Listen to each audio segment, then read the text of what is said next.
closer to a ruin.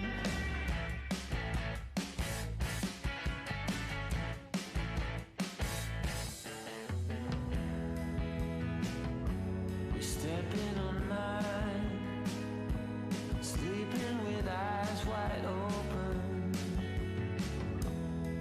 and you're in between the lines. I won't take what you've been smoking. Oh no.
Ladies and gentlemen, welcome to the Co-op Clash presented by Premier Gaming.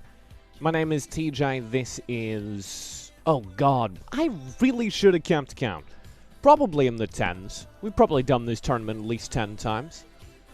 We took a week off last week of the broadcast. That was my fault. I had a couple of things come up that just meant I kind of had to go do that. But this week, we're back. And I'm glad you're back as well, because we have some very exciting games ahead of us. As per usual, we got ourselves 2 groups, 2 games per group. And we'll start things off with the Academy group in just a moment. I'm very excited because, in contrast to previous weeks, I'm actually in a lobby. And I can see people loading in. Like, I can tell you, everyone is in this lobby. And we could start at any moment. And that's really cool for me. Some new information. The way the matches work is we give away, oh god, help, 40 points for first place, 30 for second, 20 for third, and just 10 for fourth. Then a grand total of 1 extra point for every 10 extra HP you have as a team after every match. So if you finish the game with 30 HP, you get 3 points. That's pretty cool. Because if both your teammates finish with 100 HP, then you get a lot of points.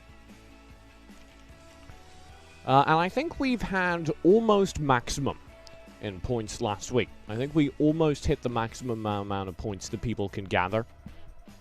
The last time we ran the tournament wasn't last week. But generally, it's a little bit more, I want to say, reasoned than that, but I'll say calm. This is also the first tournament I've cast post-patch, which is very exciting. I have, like I said, been away from Chess Rush for personal reasons. As a result, my gameplay has been lagging a little bit behind, and I was just picking it up yesterday. I was like, okay, so what changed in the patch? And the new Goblin's pretty objectively cool, and all of the changes are pretty objectively cool. And I'm really looking forward to spectating them, especially the changes to how the matchups work. No more winning on your screen, but losing on theirs. All that's gone, and I think that's going to make it a lot easier to follow as a viewing experience. So a lot of cool things coming into today, a lot of cool things to track. If you would like to track upcoming tournaments, you can sign up for all of the tournaments over at the Chess Rush Discord for Premier Gaming. You just need to go ahead and log into it. And then a post comes up and it's like, yo, you should Premier Game with us.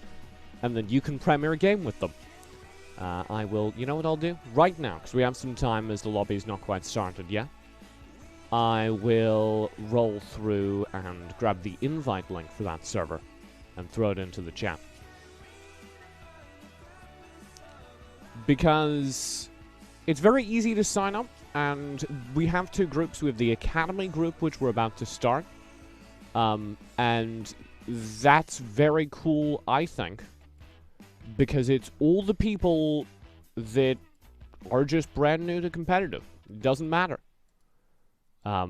If you maybe aren't worried, oh no, I don't think I can play at the competitive level. It's like, not a big concern. We got this group for you.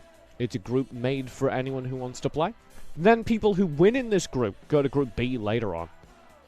And that's designed for the more competitive spirits.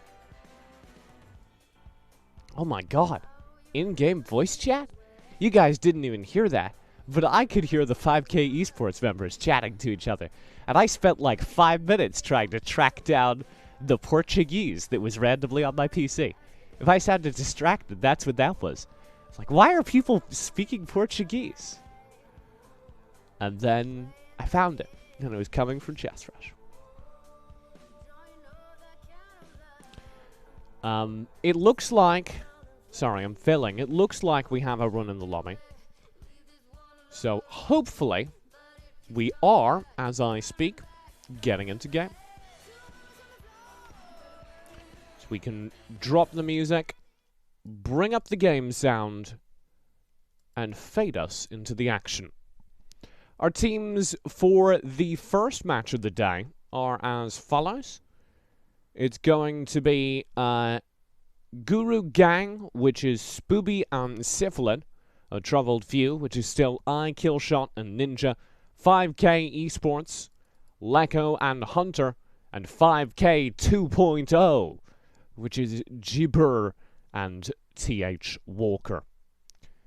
So, of course, it is co-op mode.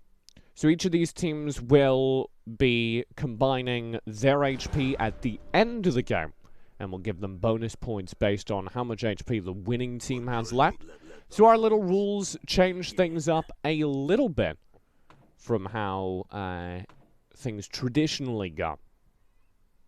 I was really worried the changes to the UI would break all of my spectator overlays. And they kind of have.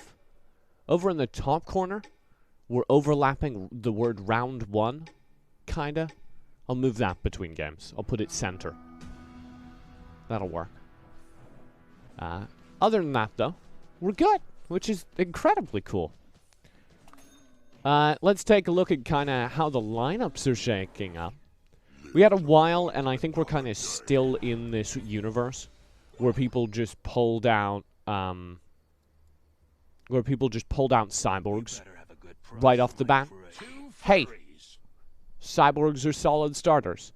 But generally, there aren't enough cyborgs for people to be able to play full cyborg. So you want to see some people evolve away from it. Only 2 people leaning into the engineer buff. Spooby is with a famine, and Naga has a Moonlight Dragon alongside the rest of his engineer buff.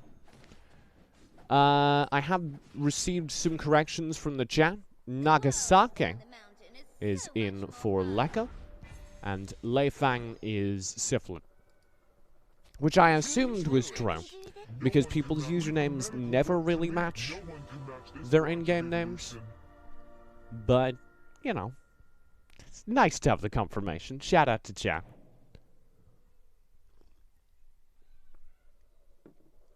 I'd like to realize that Leifang is sitting on double Witch Doctor. Which is exciting. Double 2-star Witch Doctor? I'd be amazed if we didn't steer somewhere towards Beast out of this. He's also got the Bangar. Where's that coming from? Are both Witch Doctors being passed to him? Because his buff, maybe this is just still broken. Oh, the Bangar's not a beast. That's where my, duh. Okay, so one of the Witch Doctors is being passed to him. His Bionic Ninja can't do the work for him. The Sirens and Assassin build from 5K Walker steps up. And he'll lose a couple HP. Let's talk about the winners, the undefeated so far. The 5K Esports 2.0 side, as is currently at the top of the board. Jabber has himself Engineer and is getting past a Cyborg Ninja. The backline's double Undead, Famine, and Calamity. That's a lot of fun. The Calamity is just kind of there for now to get the Undead buff. Maybe it'll scale up, but it's gonna be huge for that Famine, which is a lot tougher lately. So, a good sign for his starting composition. He's up against fellow 5K member, Nagasaki. Jabber and iKillshot facing off on their board, which is exciting because Jabber gets to see another testament to his victory, as that's a pretty clean up from his composition. So, 5K Hunter is living in a different 100 HP composition. That's going to be 2 Warlocks, 3 Rider? Where's he going? So, Goblin Rider is where the 3 rider is coming from, and I assume he's just looking to get the 4 rider buff at some point, build into rider, and get the goblin as a side benefit, which is a lot of fun. The goblin rider is maybe my favorite unit in the game, and I've realized this lately, because he can just do everything. He's a goblin, he's a hunter, he's a rider. So if you run him alongside a goblin warlock, you're halfway to everything cool in the game. You have yourself the goblin warlock buffs, or you have yourself the goblin buffs, you can have yourself the warlock buffs, you can have yourself the rider buffs.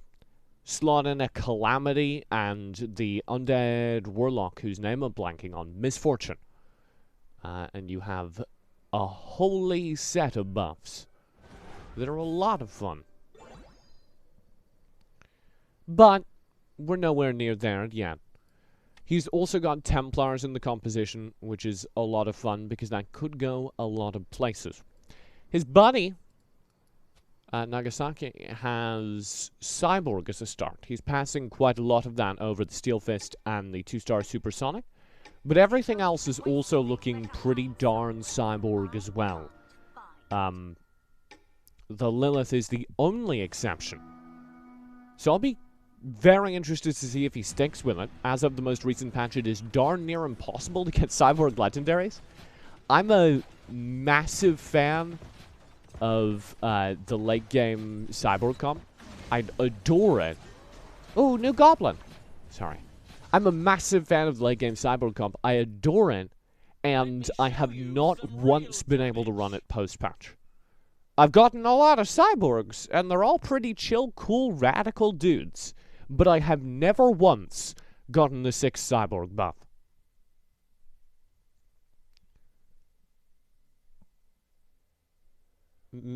Let's throw down to Spooby and Lei Fang. Spooby is doing a little bit worse, still on the top side of the board, but not quite got the compositional elegance that some of those 5K esports teams do. Double Rider as his front line. He's getting past a 3-star Witch Doctor, heaven help us, and a Bangar. And then everything else. Ooh, I like that trait. The swap just went from a 2-star Bangar to a 2-star Evergreen. That gives him the 3 elf buff. But I still worry for Spooby. He doesn't have a front line right now. It's kind of the Riders. And that's a little bit awkward when his backline is, like, the win condition for this team is that 2-star Famine, the 2-star Miss Supersonic, doing the damage. But it seems to be working out. The Nightingale helping a lot on that frontline account. And the Riders are good enough, especially with the dodge buff. The Famine and the Miss Supersonic will survive till the end of the round, and Ninja is down another peg.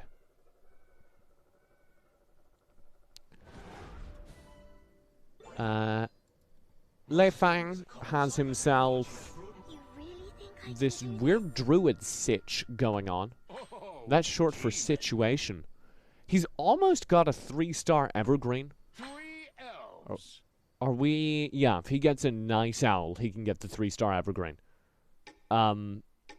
This is wild. I've never seen someone go full druid like this. And he just spent a lot to level up and get another assassin on the board. So this is full druid. A lot of investment into the early 3-stars. I don't hate the strategy, but I think you need an exit strat. If you're going for the full druids, it's all very well and good. It's all very chill until you reach a point in the game where the 3-star druids are just outscaled by the other units. A 3-star anything will do more than most of the 3-star druids. So I worry a little bit for their late game. That's the Guru gang up there, Spooby and Lei Fang. For a troubled few, we'll take a look at their troubles. Killshot and Ninja at the very bottom of this. Oh, Ninja! You didn't tell me you had the cool arena. Okay, we'll do Ninja first. She's got herself Warriors and Warlock. The Warlock buff is coming from a Marsh Lord that's getting passed over.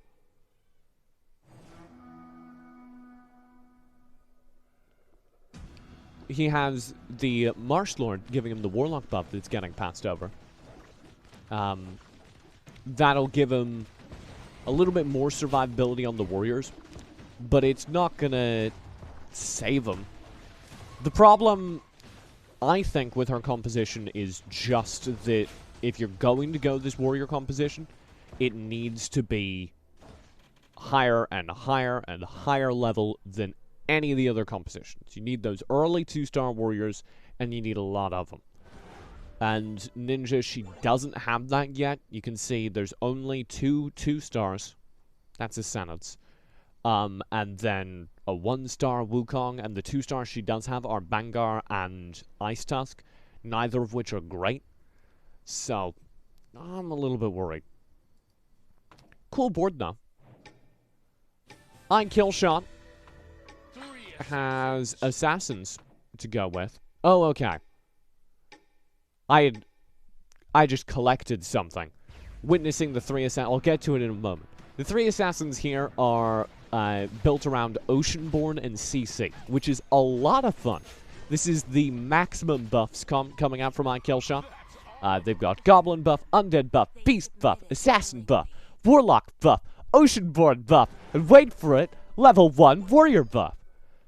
Which is a lot of little things, and the problem with a composition like this is oftentimes you have a lot of little things that are like 1-star and it doesn't really work because you're collecting a lot, and as a result you're not specializing in any of it. As a result, you don't pick up the duplicates in time, and everything's still 1-star, which is where Killshot is.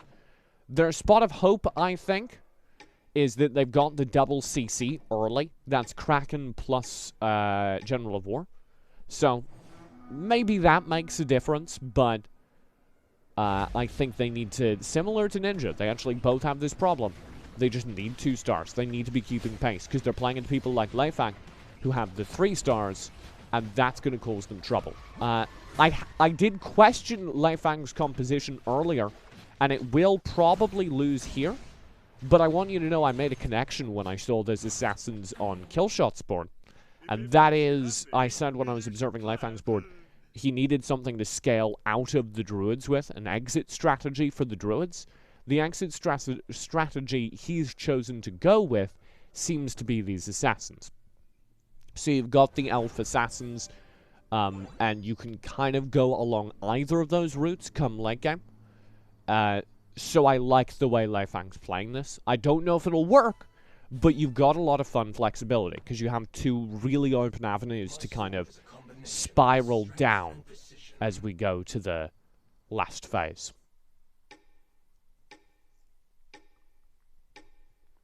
I have Throat Coat Tea this week, which is exciting for me because my throat's been a little scratchy as of late, but a little alarming for me because it doesn't taste good, and normally my tea tastes good. So I'm like taking sips of tea, and normally that's like a pleasant experience, but it's not. Speaking of things that aren't pleasant experiences, Leifang's not having a pleasant experience versus 5k Hunter, who's got so many summons. Is that all the Marsh Lord? Was that all that single Marsh Lord? Hold up. He's winning one on his board as well. Give me the reset, game. Yeah, that was all the Marsh Lord. That's wild. Double Warlock from his own 2-star Marsh Lord, and then it's all Rider all the time in the front line, with 2 Cyborgs to play their own game. The Cyborgs will do what they think best. Let's flip ourselves over to Ninja, though, because Ninja is in a rough place. 10 HP remains on her, and this could be the exit, and I'm a little bit worried. An early exit again for a troubled few. So, not really an improvement on the star rating of their front line. I do think she's got a couple more warriors now. She rushed a level up to 8. And that'll help a lot. This is going to get Ninja a few more rounds, I think. Just having an extra unit on everyone. Having the 6 warrior buff. What needs to be done with these rounds is get the 2 and 3 stars for the comp you have. Because it's not necessarily bad. It's a little bit awkward. But the core of it is fine. They're getting past that General of War from Killshot, which is real solid. They have the 6 warrior front line. That's real solid. There's nothing else that needs to be done. Ooh, Goblin Rider. Great. Don't want to say real solid again, because I said that a lot, but the Goblin Berserker is real solid. So this is not a bad composition. The problem Ninja is facing right now is a very limited runway, because a single mistake kills her.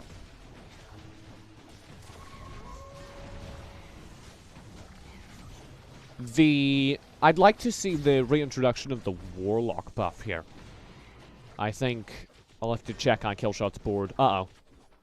But I think it works very, very well with the warrior frontline that they've got. This Lightbringer doesn't have a whole lot of inherent synergy. And that may be it. Ninja, goodbye. So Killshot did have the Marsh Lord. I remembered correctly. I would have liked to see that passed over. It wasn't passed over because Ninja wanted the General of War and the 2-star General Puffer. Both of which are cool things for Ninja to get past. The General Puffer completed her 6 warrior buff, and the General of War was a very important warrior for the stunts. So, very good passes. But if they had passed that General Puffer, not passed the General Puffer and passed the Marsh Lord, they would have had the Warlock buff and a little bit more regenerative HP for those warriors to stay alive, and I think that would have been much better. Maybe you have to take out the Lightbringer from Ninja's board and replace it with some frontline warrior, but didn't really matter.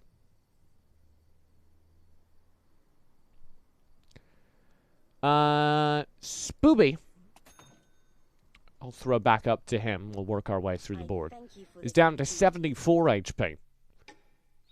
This is fun. A very close game, actually, now that I'm looking at the net HPs. They've got 4 Riders and a lot of 2-stars at it. A couple of Druids being passed over, primarily. That's the 3-star Evergreen and the 3-star Witch Doctor that Leifang collected. Then, full Rider, front line, the back line is this 2-star Famine and a Unicorn Cavalier. So the Warlock buff's going, as I love to see. The Goblin buff is going, the Undead buff is going. This is kind of the perfect mix of compositions. Because you get all the incidental buffs, as I call them.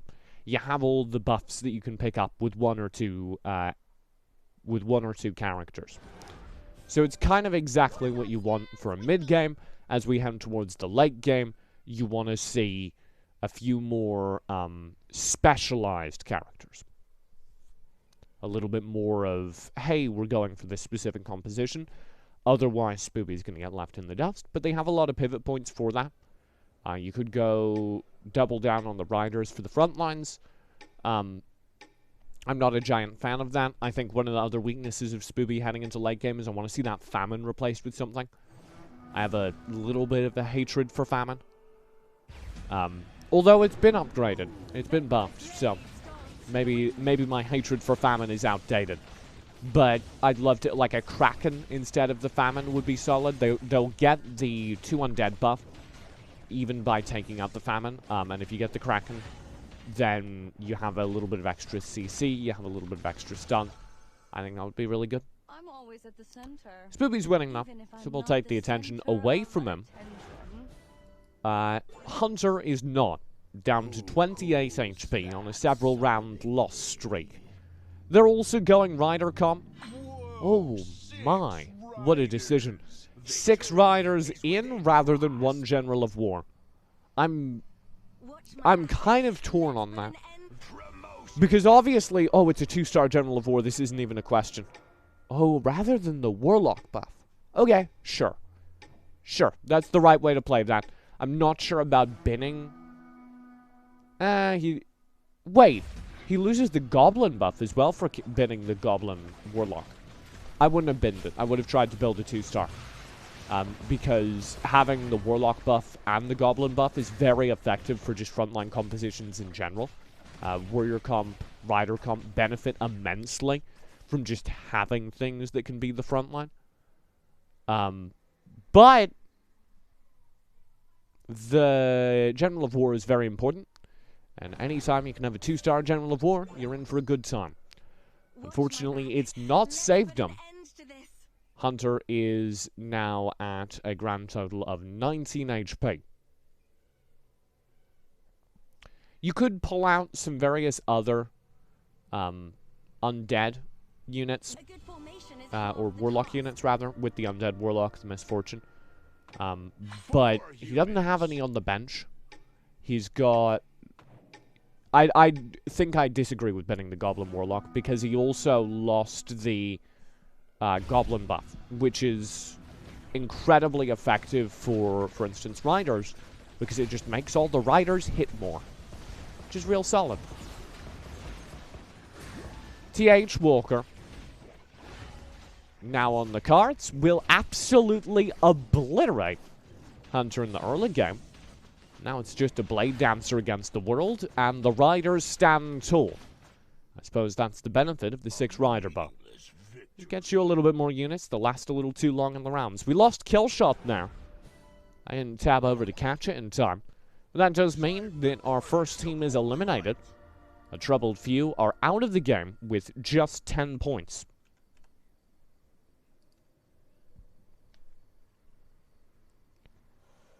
And that's rough. We've seen a lot of a Troubled Few exiting rounds a little bit too early recently.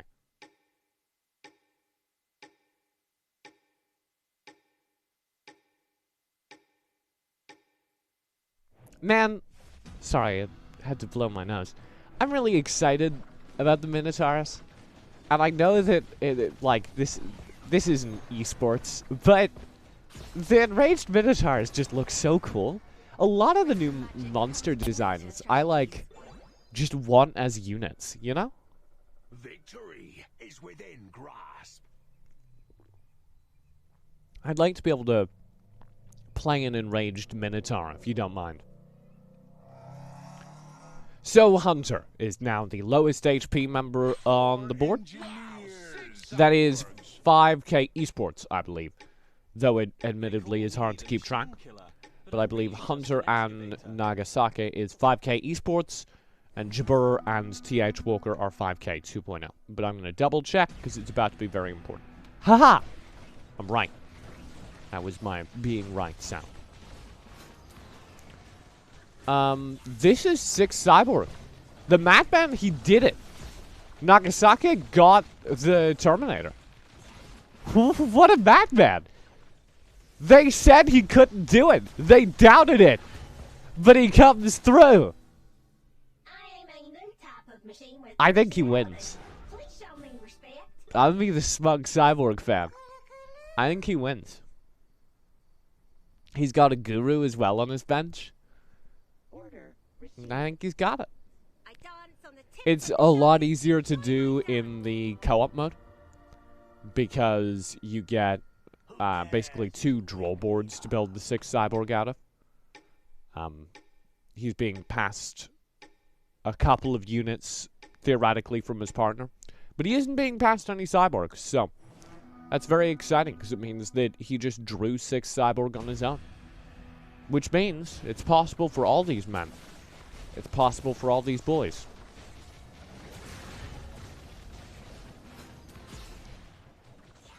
I think Terminator may be the most powerful single unit swing in the game. Like, when you get Terminator for a Cyborg comp, it's just online. You just win. Give me some lubricating Yep. oil now. I want the pineapple flavor. His partner isn't living the high life. Oh no. His partner isn't living the high life. Hunter loses to a single Witch Doctor. And that will be a grand total of 16 HP left. Oh, is this Cyborg as well? A little bit of Cyborg. Not nearly as firm a commitment. Mostly assassins here from TH.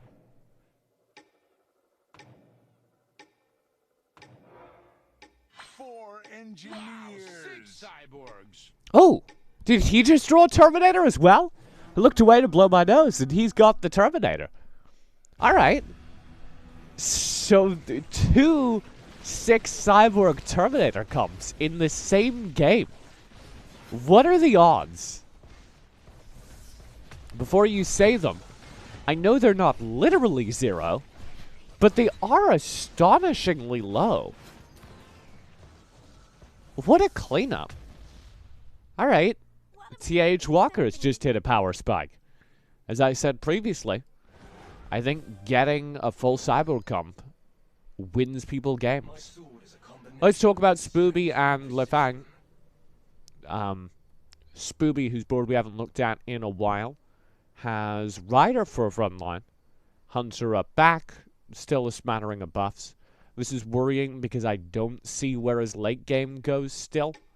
But it's still fine. He's not yet hit the point of no return. But like a full Cyborg comp is going to smack him around. So he kind of needs to specialize, I think. Speaking of specialization, full Druid. Not quite full Beast, but full Druid. He got the Owl Boy. What a gamer. I doubted him. It's still not winning him rounds. But the ability to have the full Druid summons is very fun. I don't think this will win him the game, though. Because Leifang, I mean, he's on 7 HP, so that's not really a hot take. But I don't think late game full Druid wins. Maybe full Druid Beast. Like, I'll see that argument through, but he doesn't even have that. And I generally think the Druids are pretty useless late game. We hypothesized earlier on that Lefang would be able to pivot into the Assassins. But he hasn't been able to do that. He's still just got 3 Assassins kind of off to the side. One of those is the cool Assassin's Creed Goblin, though. So, I'll give him a 3 out of 10 on that one. Speaking of cool monster designs, I would like to play the Scarlet Lord. Mr. Tencent. I'm starting a GoFundMe for them to just give us the Minotaur and the Scarlet Lord.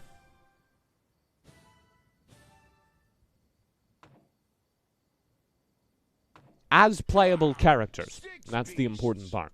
I need to be able to play them.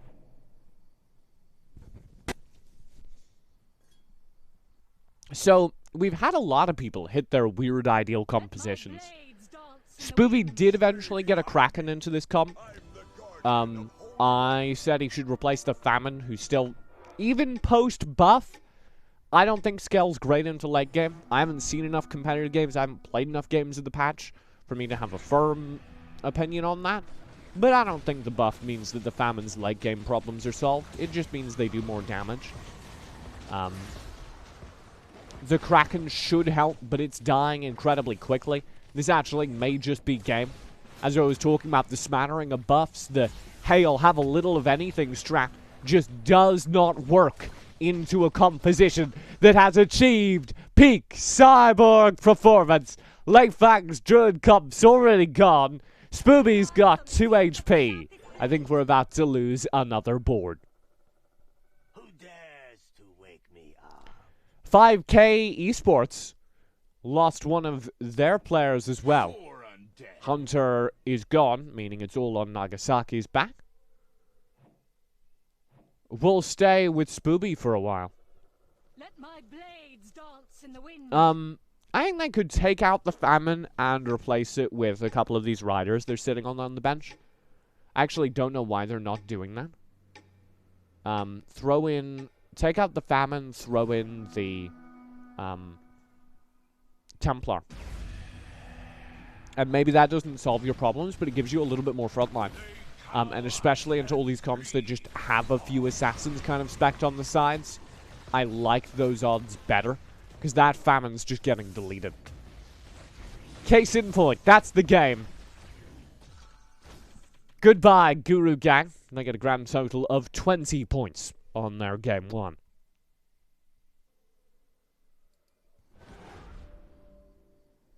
They call me the machine. Don't mistake me for that bloody tractor. All these cyborgs complaining. I don't know if my game sound is loud enough, but I just have all these cyborgs in my ear explaining that they have a PhD, and it is not great. 6 cyborg, speaking of cyborgs with a PhD, for 5K Esports 2.0, TH Warrior and Gabur. I'm going to once again double check that I have that the right way around, because there are 2 5K Esports sides. But yes, I'm right. 5K Esports 2.0 is Gabur and TH Walker in that first place slot. Currently, 5K Esports is the second slot with just Nagasaki.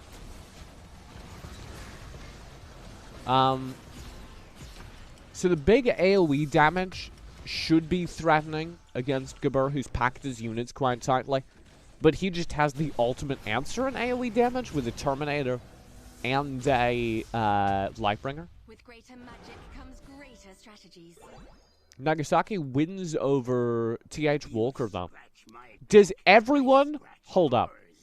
Everyone in this game, with the passing play, is playing... oh, it's not a Terminator anymore. It's called a War Machine. I need to get on that. Everyone on this game is playing a War Machine. Literally every single board has a War Machine on it. That's wild. The ultimate weapon is here too for Nagasaki, so theoretically they have a stronger comp, but they lack a lot of those frontline cyborgs. Typically, you look for a little bit more. They have a 3-star Steel Fist, but only a 2-star Ground Smasher. So, not great as a frontline, and I think that's what's costing them a few of these rounds.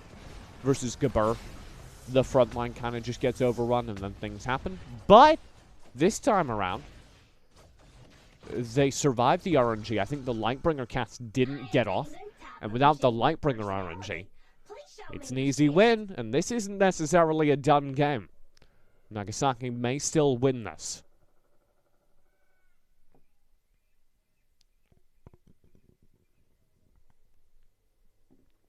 It's kind of terrifying.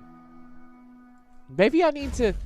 Because I, had this whole theory that cyborgs wouldn't work. Maybe I need to reevaluate that. It's also worth noting, Nagasaki, it's not just cyborg. They also have the 2-star goblin dude, the hookshot man. That's what I call him. Head Reaper. You know what? That's a very aggressive unit name. And a 2-star blade dancer. Sword dancer. In the back lines. My point is there's a lot of scary assassins here as well. So, it's not all just the cyborg gang holding the front line. You also have the assassins to come around for that ideal cyborg assassin comp that a lot of people like. Where are these items going? Because I haven't drawn a whole lot of attention to them. Just, ooh. Alright. Sword dancer. Flexing on everyone else with the 4x crit blade, 3x forbidden tome. Got any more items you'd like to put on her? Wild. And 2 forbidden tomes on the ultimate weapon as well. What? Did he just play another War Machine? What? When in doubt, play more of the unit that's good, I guess. Show me how many drones are flying over this battle. Oh my god! It's Prime Day, everyone! I hope you've re-upped your subscription to Amazon Prime, because my god, is there a one-day delivery. Same day delivery. Both the Terminators are gone. The ultimate weapon damage is there. Blade Dancer should save the round, but that's against the Cyborg buff. Actually, this is two really BS characters right now. I think Sword Dancer wins. No! Haha! I found a unit more obnoxious than Sword Dancer in a 1v1. That's Gabur down. Which means it's just TH Walker. Whoa! So I knew the chests worked, but is this actually... Oh my god, it is! It is actually their bench. That's a game changer, chat. I read that patch note, but I didn't check it. We can take a look at what they're buying now. Not that it matters a whole lot, because nobody has any gems. The economy is gone. What is this? He's saving. I suppose he has 25 HP. He's not going to lose this round. So yeah, save those 5 gems. Be responsible about your economy. He's saving for college. And the new Amazon Prime Day specials. Sponsor me. Nagasaki knows they have the advantage for now. Double War Machine will win out the round easily on his board. Uh-oh. This could be it, potentially. There's only 11 HP left on TH Walker. The Blade Dancer for the save, but stunned up and shut down again by the 3-star Cyborg buff Steeled Fist. 8 HP remains. Okay, what do you do with your 11 gems? Refresh? Lilith? Kinda it. There's not a whole lot. Like, I don't even know what he's chasing. I guess maybe another Terminator? He just binned the Lilith. Starhorn? Oh, I see. I like that, actually. Why have a random demon buff when you can have the Starhorn for a silence? I like that. Ooh! And shout out to the fact that this is like melee war machines. 2 of them. Big stun up for the concentrated CC, but look at the damage from the ultimate weapons. The war machines come through. Assassins round the back were dangerous, but both war machines survived with this new configuration to the late game. And you can see that General of War contributing as well. We'll flip on over to TH Warrior's board. He won on his board. He lived on his board. I smell blood. The blood of So the Starhorn silence that just got pulled out is entirely, I think, to shut down the Terminator, to shut down the ultimate weapon, and the Shaka Raka Raka Raka Raka Raka. But the big problem, can I see his equipment from this side, is he doesn't have any Forbidden Tomes, because all the Forbidden Tomes are already on the damage sources. So that Starhorn is just dying real fast to the AoE. Because, like, this Shaka Raka, 2 Forbidden Tomes, they're getting that all lightning fast. Watch this. And Shaka Raka time. No time for the Starhorn to charge up their silence. There's the cast. You can see it's not on any of the right targets. Unfortunately, it doesn't seem to have affected things. The RNG doesn't go TH Walker's way, and he loses things. That means we have a game, and I'm going to check real quick how much HP. 25 was left on the 5K Esports 2.0 side, as they won the game. Or sorry, the 5K Esports side, as they won the game. So that's 42 points in total to 30 points for 5K 2.0. 5K Esports come from behind for the victory in first place after game 1 of Group A. That's going to be a tough act to follow, but also an incredibly close game. So with a solid win, I think this could be a very, very, very close finals.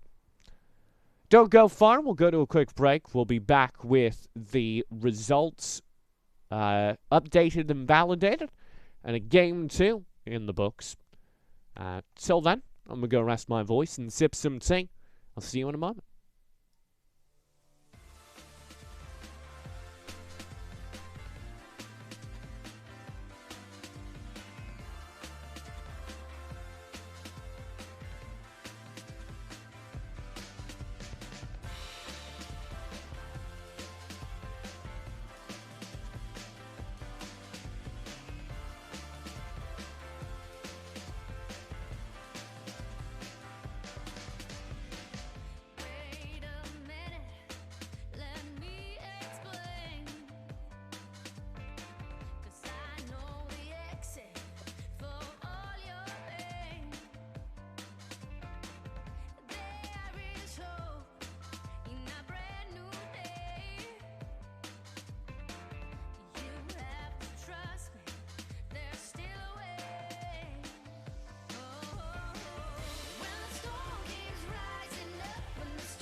Als iets is in bek.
Welcome back to the Premier Gaming Co-op Clash.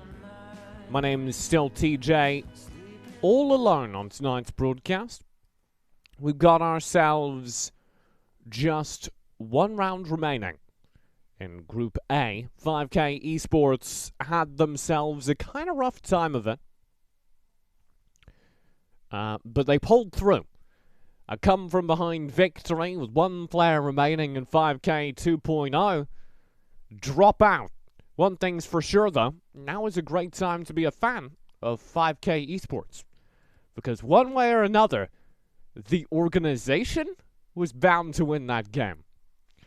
Of course, the way the rules work, we still have one more game in this group.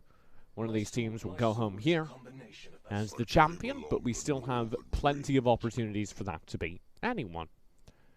The most important thing to keep track of course, is the players on the winning team. So 5K Esports in this case, Hunter and Nagasaki are on...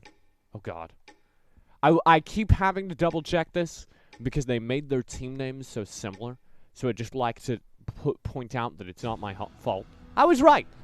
Hunter and Nagasaki are on 5K Esports. This is 5K 2.0, Jabber and TH, who are in that second place slot.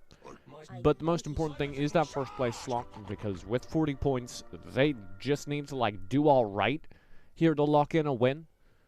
Bonus points can make up the difference if there's a lot of them. But we very rarely have seen greater than 10 points of bonus points. The way we allot bonus points, of course, is we give you 1 point for every 10 HP you and your teammate have combined. And so if you have 100 HP between the two of you at the end of the game, you get 10 extra points on top of the default base, which is 40 points for first, 30 for second, 20 for third, and just 10 for fourth.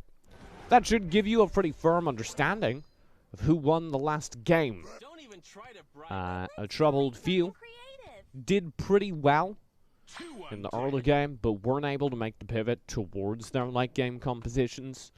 Then we had Guru Gang with a very good mid-game set of compositions that just didn't work. The Druids came online too late, and there was nothing to get out of the Druids. Spooby had this really strange smattering of buffs, which I'm all for in the mid-game, but darn, when you get to late game, having a little bit of everything is enough to give you a lot of the win.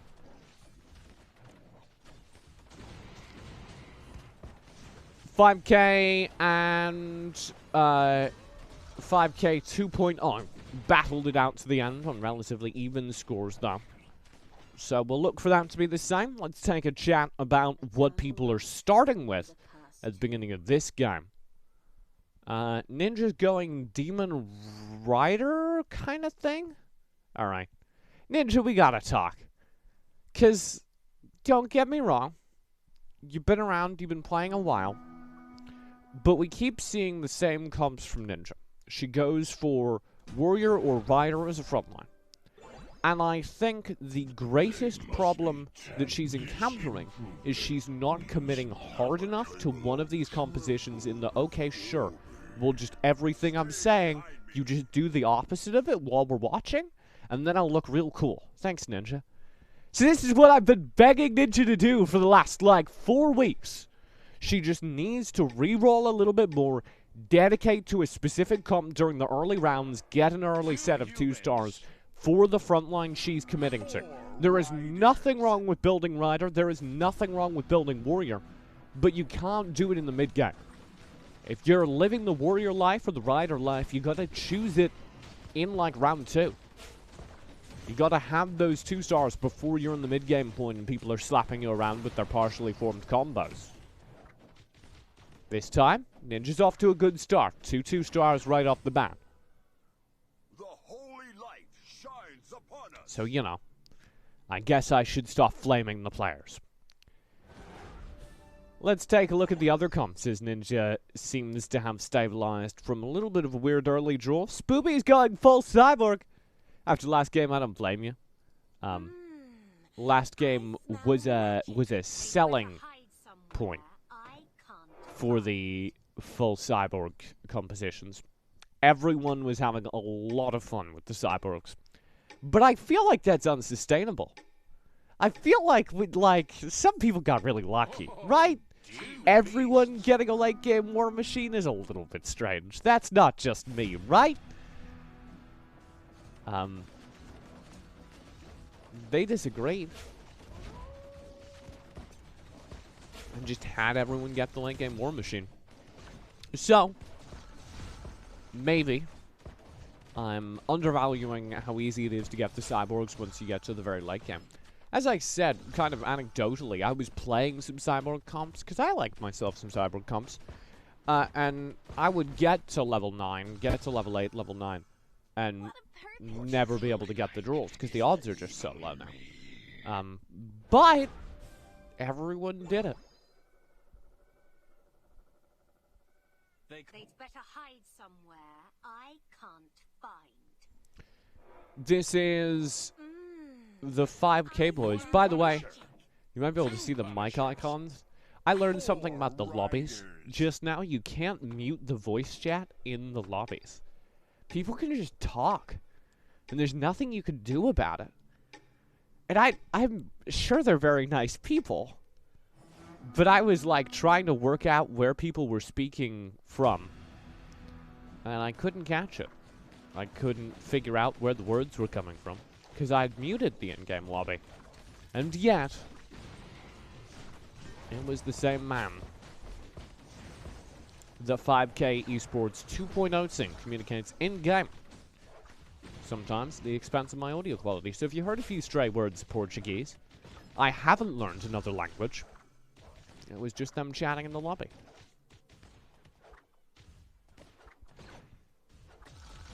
This is a kind of... Oh, come on. I was going to start talking about the compositions, but this is the single lamest way to lose a round I've ever seen. The Miss Supersonic edges it out. This is a kind of fun composition because you're going kind of rider, kind of warrior. There's a lot of places you can go from here if you're Gbur. I'd prefer a double down on the warriors because that's my personal preference, but I like that in a game where a lot of people have gone cyborg, they have that variety and they have that flexibility. And it looks like TH is doing something similar. Yeah. Undead warrior. This is a lot you can skew very easily into kind of the smattering of buffs, the variety of buffs that we love to see. You'll be able to get those undead characters for the easy undead buffs. You'll be able to get the Goblin Rider in with another Goblin Warlock, that kind of thing. Build a very solid warrior comp. The advantage of both the warrior and the rider comp is they work with anything. You can go places with them. The other 5K esports side is down running Warlock, Engineer. Nothing too specific. This still could go a lot of places. I'd love to see Human Sorcerer. If you want to do that for me, Hunter. I'd love to see Human Sorcerer. But we have a lot of places before then. Still kind of cyborg sitting in the front line. Goblins around the side of it. It's not quite a full anything.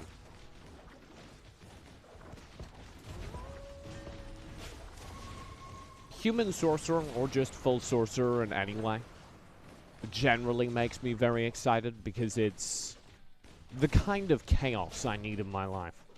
Maximum RNG. And hey, it's working out so far. That's going to get scary towards the mid-game. Any Sorcerer comp that can hold during the early game gets really scary towards the late game when all of a sudden they peak, come online. As all of the ancillary buffs that enable them come online themselves. Killshot and Ninja have climbed to the top of the board, so we'll take a split from our regularly scheduled programming to get an idea of what's gone suddenly very right for a troubled few. This is... ooh! Human Sorcerer! It's happening! Okay, I'm very excited. The Devourer is kind of an early game crutch. Why not? Especially when your partner seems to be going... Is Ninja going Demon Punisher? Hold up. No? A little bit. Maybe. They're thinking about it. Alright, Ninja. We'll get back to you on that. So, this is really solid. I very much like this. Human Sorcerer is happening. The early Lightbringer is here. The early Flamecooler is here. The early Frost... okay, it's Frost Lettuce. But the point is, they got the core trio of Human Sorcerers. They got a Templar. Now the thing they're just going to be hunting for in these draws is the General of War and the other Human Rider, Dragoon. But this is one or two solid draws away from the perfect composition already. And for round 9, that's crazy. I think he actually got it on round 8. Ninja, whose comp kind of confused me, does have the beginnings of the Demon Punisher. They've got an early Flamecooler as well. A lot of riders in the front line. This is such a strange contrast. I've been so worried about Ninja not doubling down on her picks for a while, not getting those 2-stars during the early and mid game. And to see Ninja just, like, not really have a very solid direction, but a ton of 2-stars, is such a strange antithesis. And hey, it's a much better place to be. Because having a lot of 2-stars just works for early game, and you can figure it out later. And it's not like there aren't places Ninja can go from here. You've got the beginnings in the Demon Punisher comp, you've got the beginnings of a human comp if you really want to go that way. But more likely, you can also go Rider. There's enough for anything here. I have to say, a troubled viewer looking very, very good into this game. How has Nagasaki managed to lose 55 points of HP already? What's gone wrong here? Misfortune all alone for the 4x undead buff. That's why there's Misfortune on this board. The backline Famine is being relied on to be the heavy hitter here. Already got a 2-star, so that's not bad. And then the front line is for Rider, and I think that's new. This works. I want to see the Goblin buff picked up by Nagasaki as well. I can see why he lost a ton of HP, because that's the kind of composition that takes so long to get going. That's the kind of composition that you really struggle to get started with. But they've reached it. They have the 2 starting buffs that will give them their initial power spike. And from here, they can do basically anything. I'd like to see a focus towards goblins, and they do have the Goblin Rider here, so they just kind of need another goblin. Could be the Goblin Berserker? I'd like that. Anything works. Do they have any assassins? No. So, hey, Nagasaki's got a future. Not against the Walker, though. Early Sorcerer. TH Walker. Still terrifying.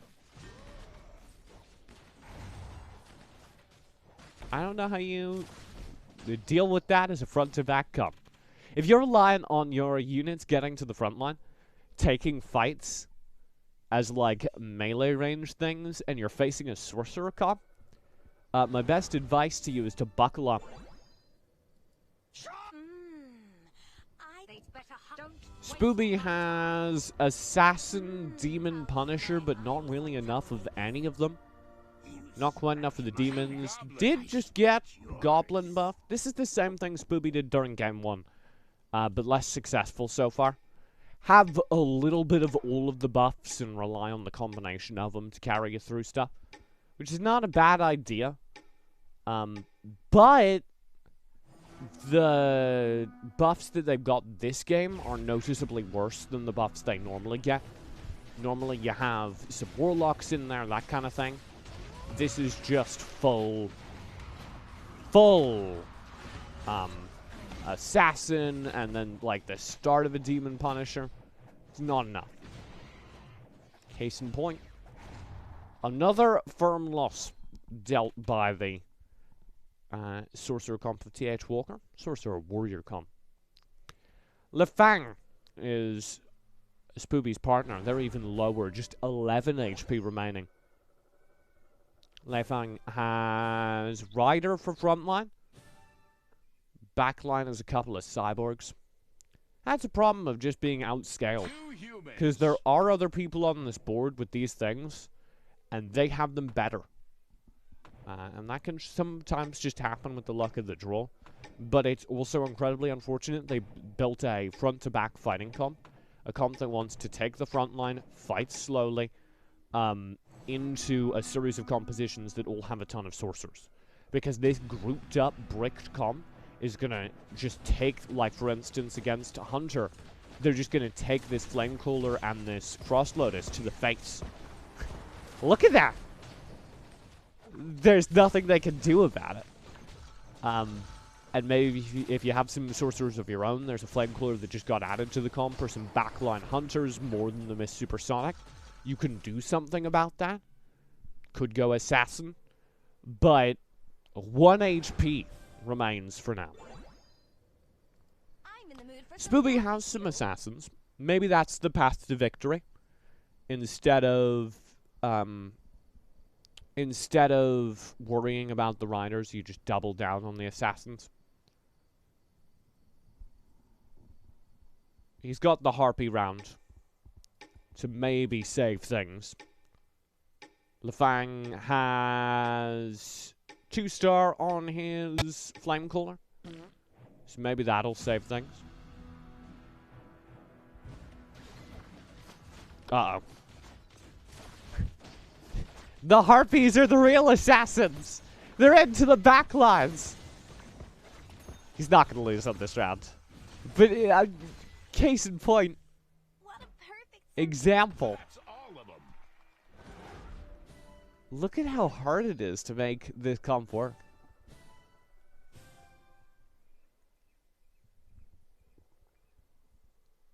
Let my blades Into this honor to game, be acknowledged by a unicorn. where everyone else is going assassins and sorcerers, being the one person who didn't get the memo and playing a block of tight front-to-back warriors Watch my back. is a really rough time. Oh, that's an upgrade. Okay, second sorcerer into the mix. You've got the Lightbringer as well. Here are some assassins being passed by Spooby. Maybe this saves him. Here's Killshot as his opponent, though. The assassins harass the mages, so it's a little bit better already. That'll buy some time for the front-to-back to work, but the Lightbringer absolutely decimates his team. That's a 2-star, and the Frost Lotus cast come through. Goodbye, Lefang. How's Spooby doing? Ooh. Spooby's got a round one. Okay. There's one player on that team loses. The other gets their first win in a while. That's a very good sign for Spooby. What changed? Oh, we got 6 assassin. Obviously. Duh. That was the power spike they were looking for. They had to level up to do it, I think, twice from when I looked at them last. But they had the cash to do it. So this will give them a little bit longer to live. So I think it's actually particularly effective into a lot of the sorcerer comps we've been seeing, provided they're not corner stratting. Ninja's got their Flame Cooler kind of chilling in the backlines, and the assassins blow it up. No backline damage. Then you swarm the front line that is charged forward. This is the composition that they needed. Actually, I think Spooky could go a while here with the full assassins. I am your sword. I'm so confident he's going to go a while, I'm going to look away. Not quickly enough. Nagasake down before I can switch to his POV. Ready to engage. Spooby's just looking to level up, I think. Build the assassins up another level. They've already got the smattering of buffs I love so much from them. Double Goblin is in the cards, a little bit of Elf. The stuff you want. You could go for a Warlock, but I don't think they have a way to it. We have this Goblin Warlock on the bench, but that's a late game concern. Maybe with the Misfortune at Goblin Warlock you can make that happen, but not for now. This is Ninja. I actually think they might have problems versus Ninja's comp, because Ninja has a ton of sustain in their front line. You can see it does take a little bit longer, even though those full assassins are still deadly. But I think I'm going to be able to overwhelm the Scourge and the Templar. Win this round regardless. What a Templar! What a champ! Still down. I am your sword. Let's take a look at some other boards, because I'm feeling pretty confident about Spoofy. Let's get an update on the top of the board. The top of the card. Killshot has reached 6 human, 3 sorcerer, 6 rider. It has happened. Behold, the ideal composition on round 19. That's crazy. Ninja's got 50 gems on her own board and 6 rider, 4 human, 3 sorcerer. They're doing so well. I'm so happy for a troubled few.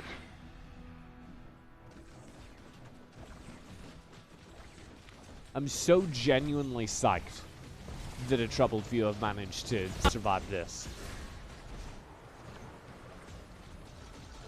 Because it's been week after week, it feels like, of a troubled few going for very specific things, and the RNG doesn't add up, or the I will other save people God just and play counter comps to what they've got. So the fact that a troubled few are getting this solid of a role and this solid of enemy comps to face into is really nice. It's a very good turn for them. All the luck's gone their way, but they also have a solid game plan and they're executing on it well. Spoopy asks, can somebody end my life, please? In the chat. I'm sorry, Spoopy. I hope you're doing better. What's this all about? He's got 6 assassin for this backline. And that's going to do a lot into all of these sorcerer comps. Mortals eventually die. Allow me to end your suffering.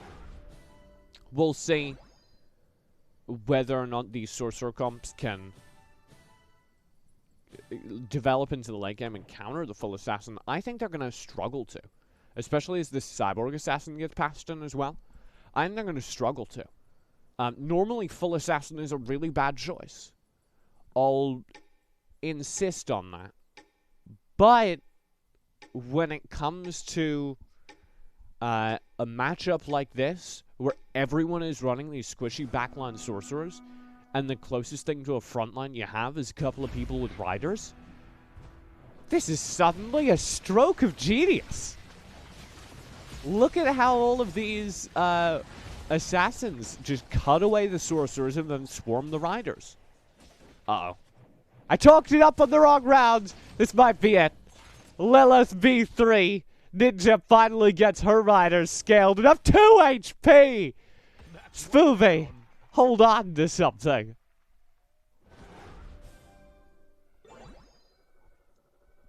Oh no. How's Hunter doing? Cyborg backline with the Cyborg Hunters, appropriately enough. A little bit of mage action in there. Not much more. I think this comp's gonna struggle if it doesn't specialize a bit. But he has a lot of places he can go, and this is solid for the mid game. Particularly the General of War stun is pretty big into sorcerer comps, because you can stun those sorcerers, get your casts off first. I'm gonna flip over to Spoopy's screen, because he's 1 HP away from death. And it's Jabber, who isn't corner comping, but does have a couple of stuns. So the assassins get stunned, the backline gets blown up, which is a pretty even trade. A lot of the assassins die, but there are no mages to punish the remaining few. This Sword Dancer may be able to clutch this out. My god, they're going to. Spoopy's got another round win. Only victory Everything is ready now. calm my nerves. He's only got 2 crystal. Like, what? What do you do with 2 crystal? He's got a guru. He could get a 3-star cyborg ninja with that guru if he rolls well. 2-star sword dancer isn't too far off.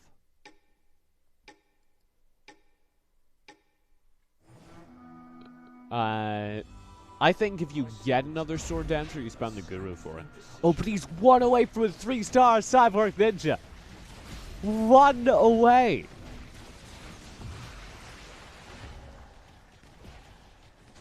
It's ninja to face, and this time the RNG goes the right way and ninja's obliterated. Spoopy survives another round. Everything is ready now. All it takes, 1 more bionic ninja. Give me the rolls. Reroll, General of War. 6 crystals left, 4 crystals left, 2 crystals left, Come and join my strong nothing team. left. That's hard. Now do you sell something? Do you sell the ninjas and just look for the 2-star sword dancer? I don't know that they're that desperate. They keep winning. They just beat ninja. I would advocate for saving. Because I think your 3-star cyborg ninja is the Spoopy's best hope for going late game.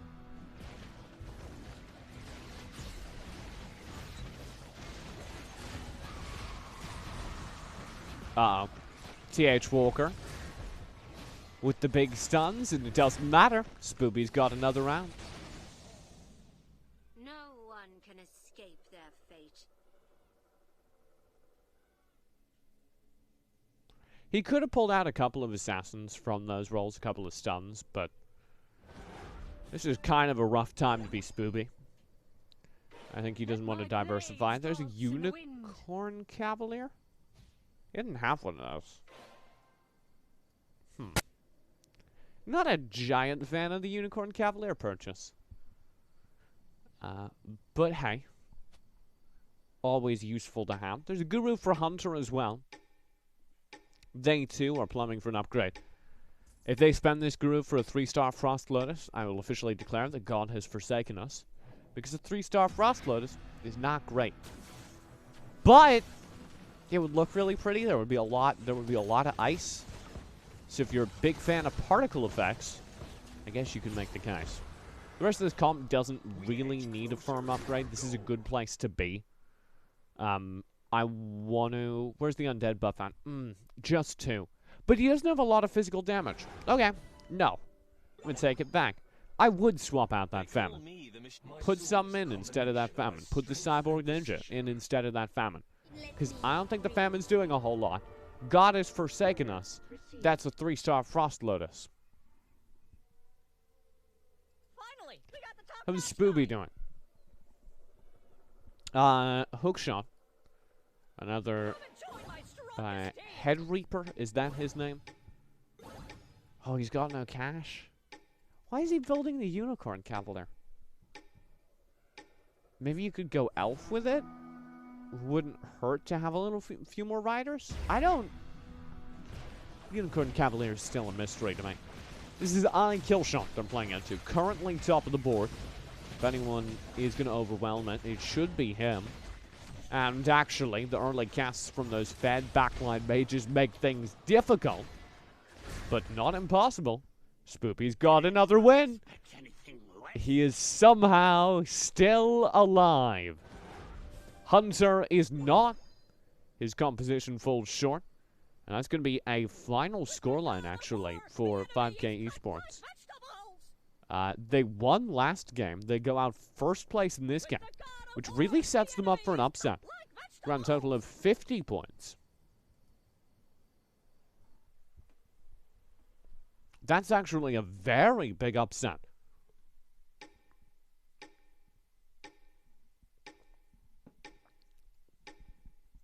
A troubled few need to win this with some bonus points. I want both of them to stay above 50 HP so they get those mythical 10 bonus points. That would give them 50 points on the round, capping them out at a total of 60, which would beat 5K 2.0 coming in second place. Well, kind of.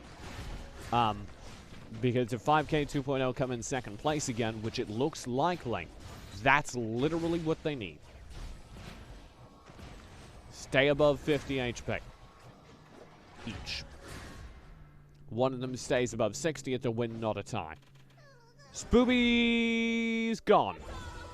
Finally lost. The Riders were enough, and they did him in.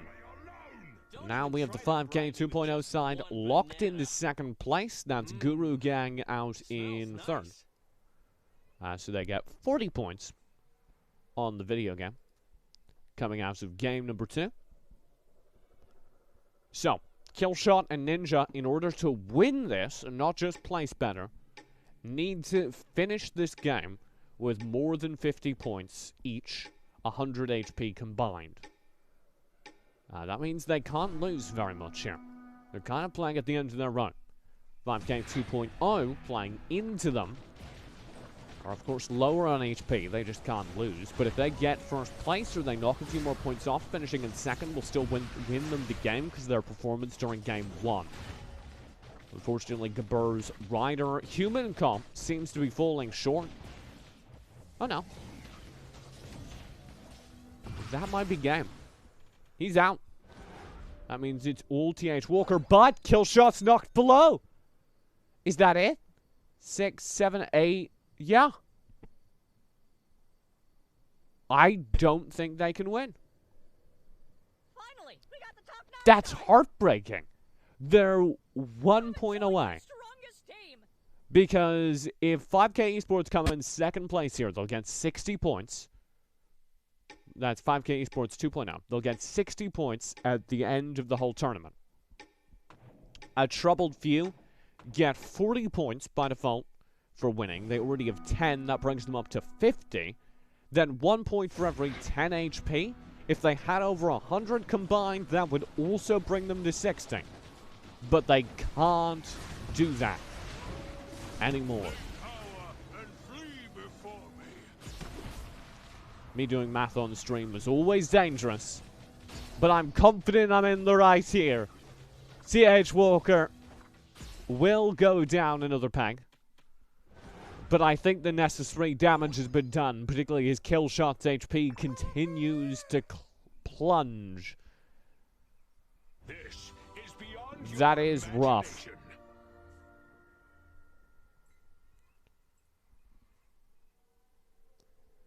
One HP short, at least. Now that difference is a little bit more. My kill shot down to 40 HP. TH Walker plays this well, and him and 5K Esports have guaranteed themselves at least first place in the group. If they'd like to have a little bit firmer of a victory, though, they still need to win this. And the composition's working alright versus Killshot, but falling short versus Ninja. As you wish. It's full Rider with some Sorcerers in the backlines. A little bit of cash to spend. We'll keep an eye on their buying while we go through it. With the god Was that a refresh and they got another Sword Dancer? It was. There we go. Legendary. Who? Tell me you're not tempted by the ultimate weapon. He was, but he scrolls past it. That'll be all he can bank on. So, the Shaka Raka Raka stuns with the General of War stuns are the keystone of this composition. General of War Shaka Raka Raka just gives you so much to work with that a lot of these more sorcerer-based compositions struggle to deal with them. Killshot, though, isn't facing a sorcerer-based composition with TH Walker. And that means that TH Walker keeps walking all over him. I'm funny.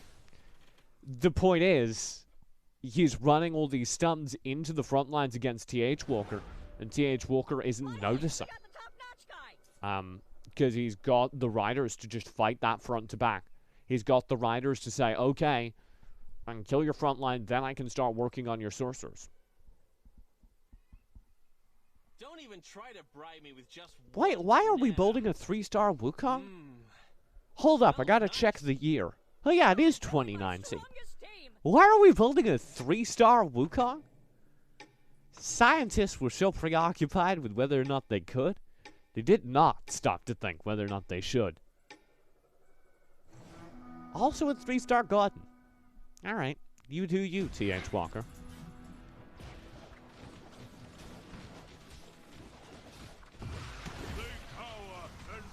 So Ninja's been doing a little bit better, and it's primarily off the back of the Sorcerer backline being a little bit higher level for Ninja.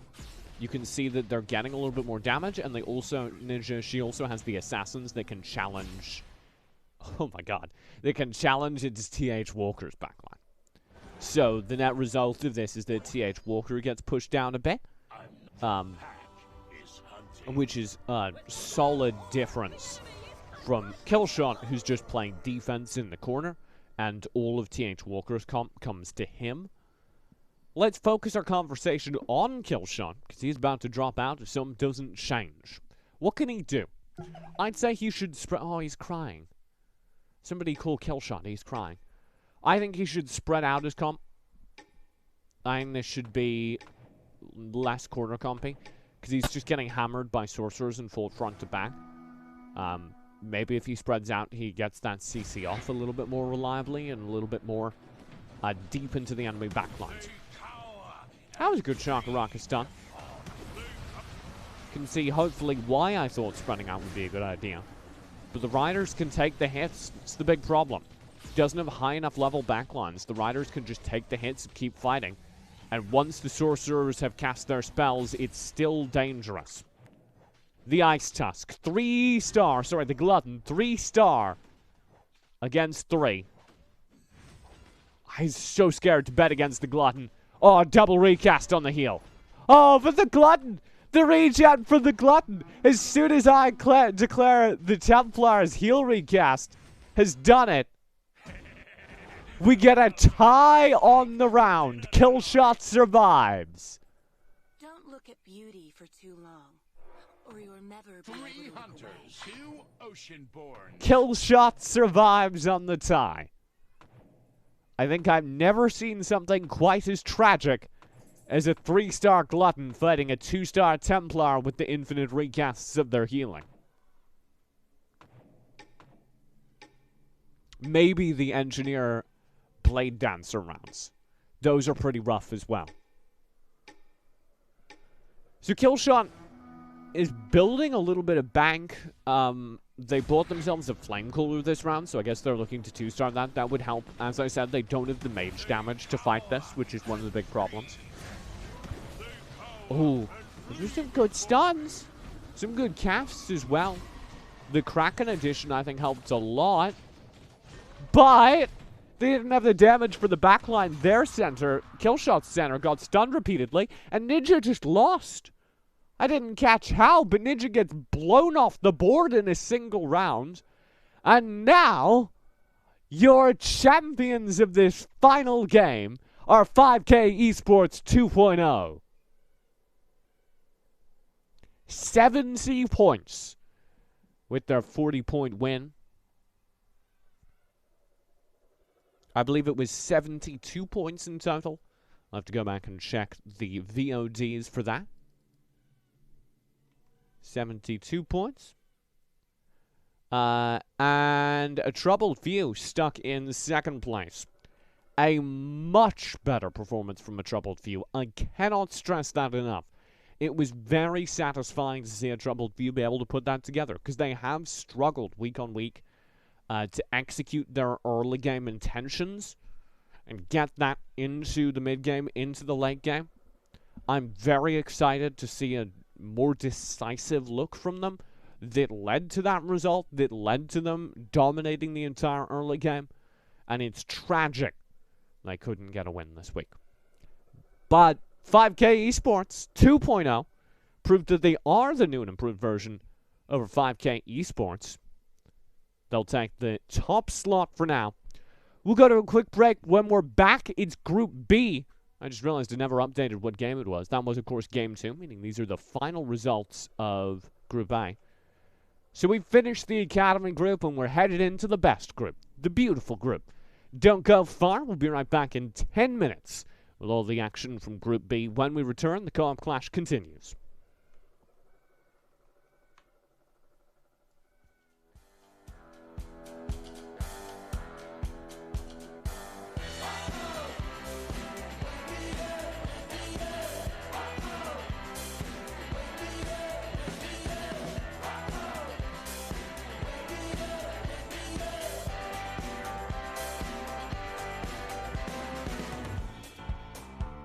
Oh, you have the stranger's way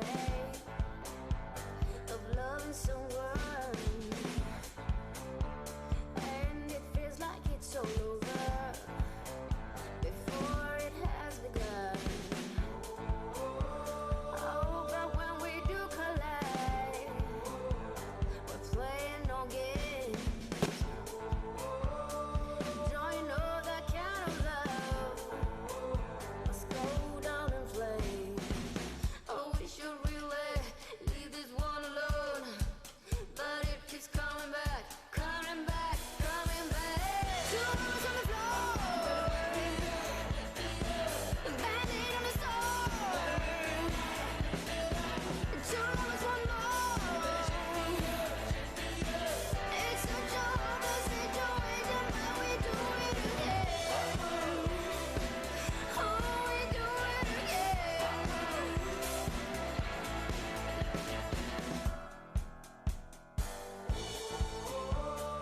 Say what normal people do. We're off and on like a light switch.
tell me something new? You waited for someone to save you and left me all alone. I wanna tell you something new. You drove us both into a wall, but the only hurt was me.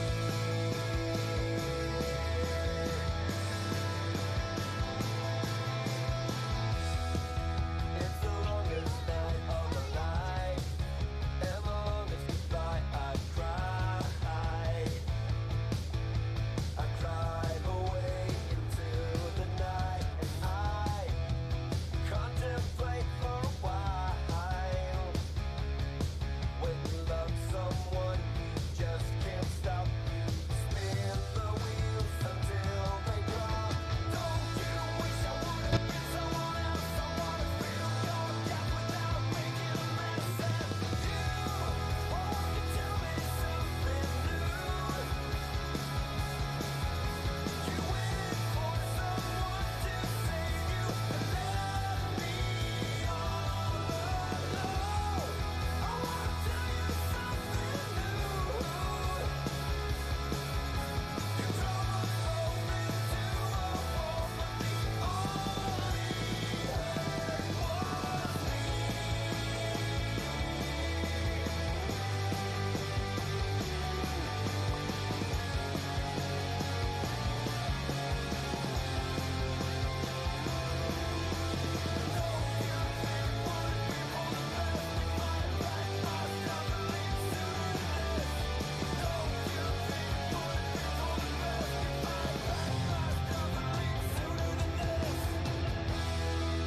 the most humble possible way, and the strongest way I can say, I wish you all the best I can. Then I stop myself for a while.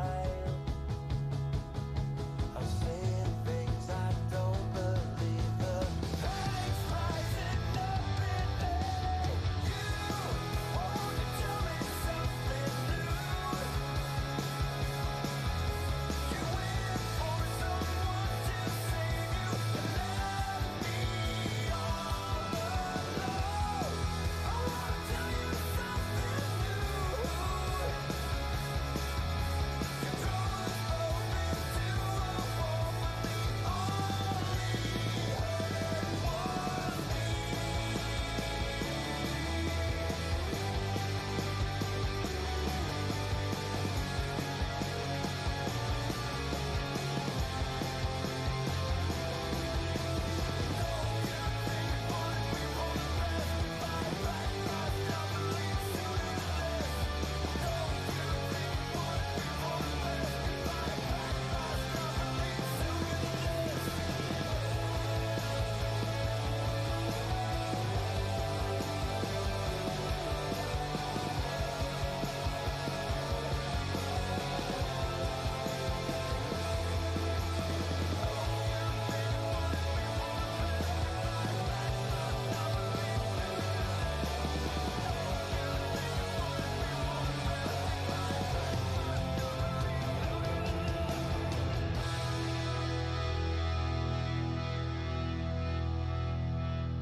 You're like a circle that floats around me, keeping me safe and sound.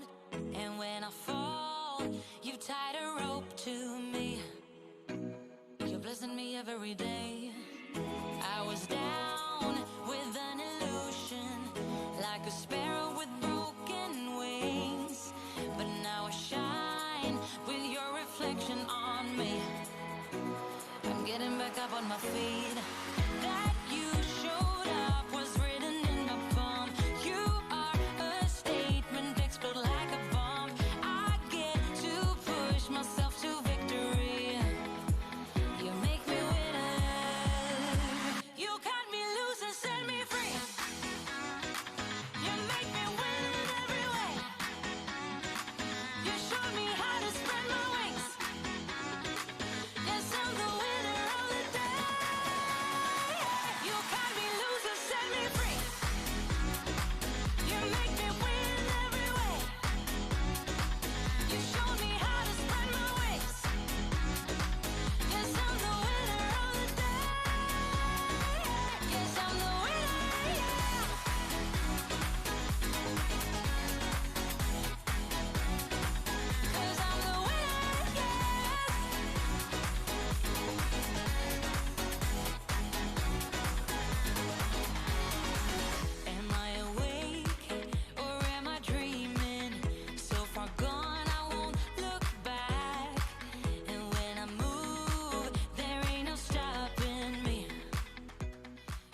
Ladies and gentlemen, welcome back to the Co-op Clash presented by Premier Gaming. We are into Group B.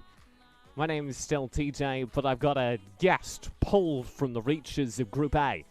Second place is where we pulled Ninja from. We got second place? Wow. Yeah. If you'd won game 2 with more than 50 points apiece, you would have won that group. Let's go make something creative. I thought we were going to win game 2 up until the last 3 rounds when I was getting absolutely smashed. Yeah, it was really rough. Cause I'm not gonna lie, I'm a biased caster. I was like, really, because you've been here from the beginning, I like thought we had something, you know? It was gonna be the upset from last place in game 1. Unfortunately, It would have been. the 5K squad, really 10K They're with so 2 teams there. good. Yeah. After game 1, I was content with second place, to be honest. Well, none of these players will be content with second place. Boom! Into this topic. It's game number 1 of Group B. And we've got 4 more exciting teams to battle it out. I'll go through the teams with their players now, and it's your job to remember them, Ninja, because my memory is pretty awful. Dark Warrior is Warrior and Dark Magician. Guts Slayers is Guts and Slayer. 4D Chess is for Katosh Gaming and D. And Chaotic Max is Chaos Seraph and Maxine. Actually, you know what? They're all great human beings and just made their names their names. It's fantastic. There's no way I'll forget them for now. Where did a troubled few come from? AOV. So it's just the Oh, AOV where clan do- tag? I think Jerry initially had a Clash Royale clan called a Troubled Few, and then we moved into AOV. So So its how we got- origins have been lost to time. Alright. yeah, I don't even know how the name originally came about. It's just followed around with Jerry. Kind of like me, I guess. Let's talk about comps. Yeah, me too. Top of the board, we've got some Punisher action happening, which is very exciting for me. Katosh Gaming is going for it. Also got a couple of Assassins down towards the bottom. Beast and Druid. But I'm noticing a trend, fewer people full committing Cyborg.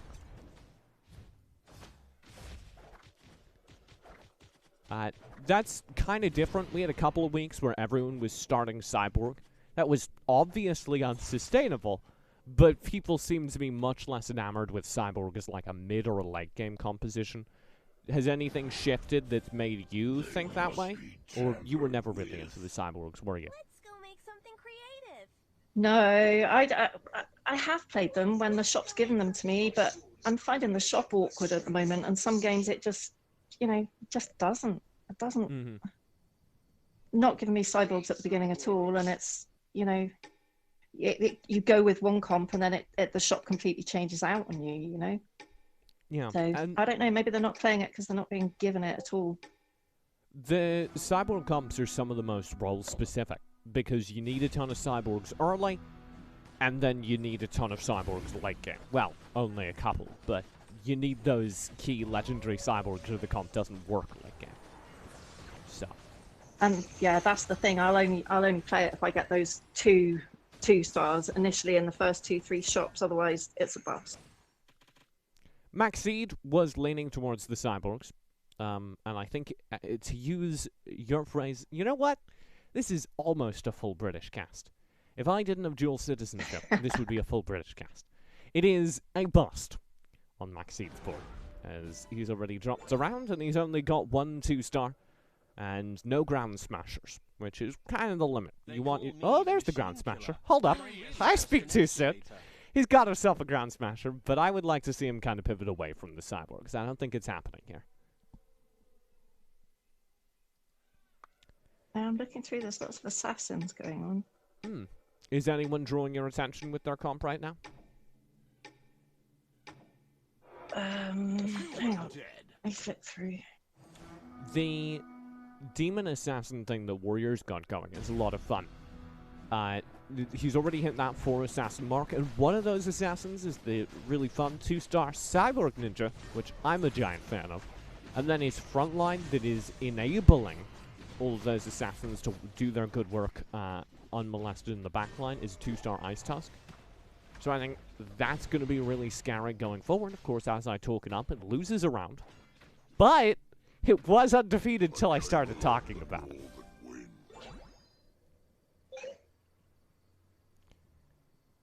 I think... Yeah, see, Sorry? just looking at Dark at the top, his comp Mm-hmm. is looking pretty, it's coming together. But then he's got 100 points, so he's certainly doing something right. Yeah, he's got a ton of early 2-stars. This is kind of interesting to me because it's not immediately obvious which direction this goes. Where do you take this? What is your mid-game if you're Dark right now? You've made the right choice. Okay. I'm drawing a blank on that one. I would have said, well, if that was me, I'd be going beasts, possibly. Beasts and assassins, but who knows? Maybe. Because he could go full in on, like, assassin from here. He also has a couple of undead. Yeah. But it's kind of a little bit of everything in a way that you don't normally see. Because we see assassin cyborg, we see assassin human kind of stuff happen, where you have a really tanky frontline from the human riders, a really tanky frontline from the cyborgs, and they work really well with assassins. But he doesn't really have that. His frontline right now is an Ice Tusk and a Famine. He's hedging his bets with the bench, though. Mm-hmm. He's got the ability to flex the beast. I like the glutton on hold, because that gives you the ability to go into that undead comp. Have you been liking the 4x undead buff these days? Because we've had kind of a patch or two to have it balanced out now. Yeah, yeah. I mean, I do notice that you put undead down and suddenly you're killing when you weren't before. It's definitely doing something. I had a moment in that last game where I had an indecision between the void and the undead, and I was thinking the undead would have been better, actually. But yeah, it certainly does. Mm-hmm. They give you a Juices big armor, buff. doesn't it? Yeah. Let's throw our way down to the people that are losing, and be very supportive in their hard times. Forkatosh Gaming has struggled. He started off really well, but him and D-Boy over on Team 4D Chess are unfortunately struggling, despite winning the name game. It's that thing with the shop just not giving you what you need. It's so frustrating. And you can see that in this like weird smattering of 1-stars that Forkatosh has. Like, nobody's choosing that. It seems like he's trying to pivot towards assassin, but a lot of those assassins have been taken away by other players. So I'm not sure where this goes, and his frontline is a 2-star Witch Doctor, which is, I'm checking my notes, and not great, is what my notes say. 4 of them playing assassin. Mm-hmm. That'll be why. So, what is your saving throw? Where should Forkatosh be trying to pivot here?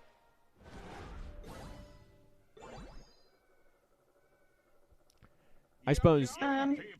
He's leaning beast, but beast or human I'd go if I were there. But again, what's his partner got? His partner's got mages. Humans would be a good share there if you could work it that way. Seems like we're getting a couple more beasts, but you do have the werewolf, so yeah. Maybe something can happen. It's very hard to go, okay, well, everyone took my composition and now I need a new one on round 9. But it does feel like you need to rip the band-aid off sometimes and just say, this isn't working. Everyone else has a better assassin comp than I do. Full pivot mid-game. So much fun. Forkatosh down to 42 HP. Let's check in with Slays and Guts, because we haven't registered their boards yet. So I'd like to get a glimpse in. Guts has All right. a little bit of frontline warrior. This is 4 warrior, a couple of rider. Slays is sitting on a pretty similar composition, except warrior and a couple of beasts with some goblins back there as well. So they're both going for my favorite comps, which are warrior rider, and you can kind of go wherever. It's fast and loose. It's the jazz of Chess Rush.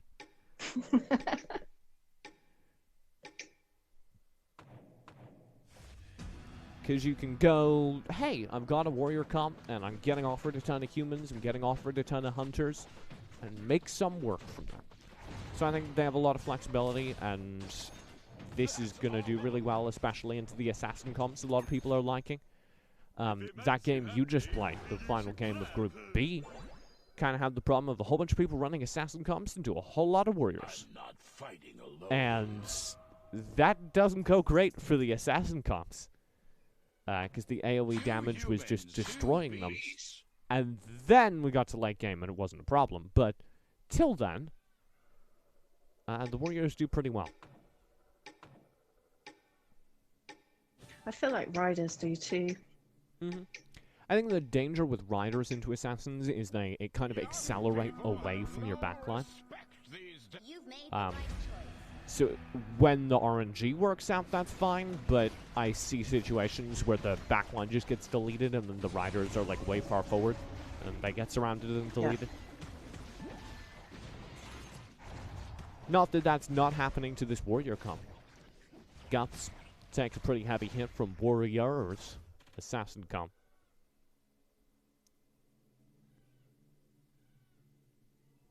So, Guts now down to pretty low HP.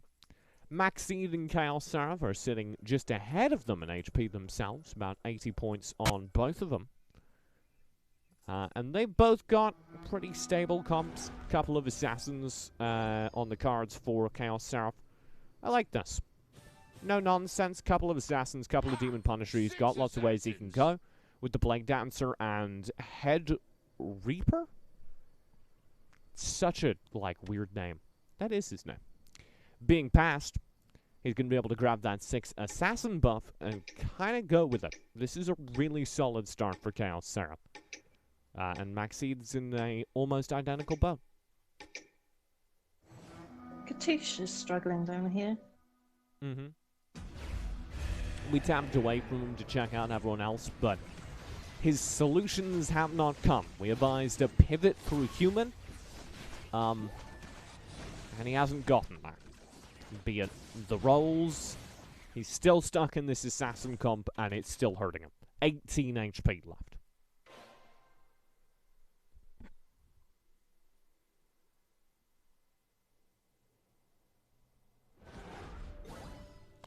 So what's he looking for? At this point, round 13, is he still trying to dig humans out of the shop, or does he just try and build other synergies? I have 2 concert tickets in the deep sea. I'm staring at it and there's so much going on there. There's 4 synergies going on. Yeah.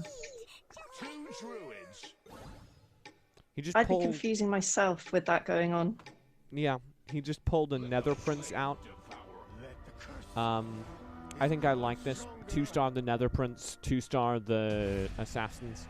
So he's got a backline of Assassins, and the hard part is building kind of a weird cropped frontline that can hold. His tactic with that seems to have been, okay, well, let's get the Lifesteal. Get the Warlock buff, see if that works. Because kind of your ideal situation with an Assassin comp is you want a whole bunch of Assassins, and then you want something that can distract the other team and take a few hits. That's why Cyborg Assassin, for instance, works very well. This composition doesn't have that core that can distract them. So him building into the Warlock buff with the Misfortune and the 2-star Nether Prince is actually a huge step in the right direction, I think. Because the lifesteal from the Warlock buff almost inadvertently grants him a little bit more tankiness. I bring fear upon my enemies.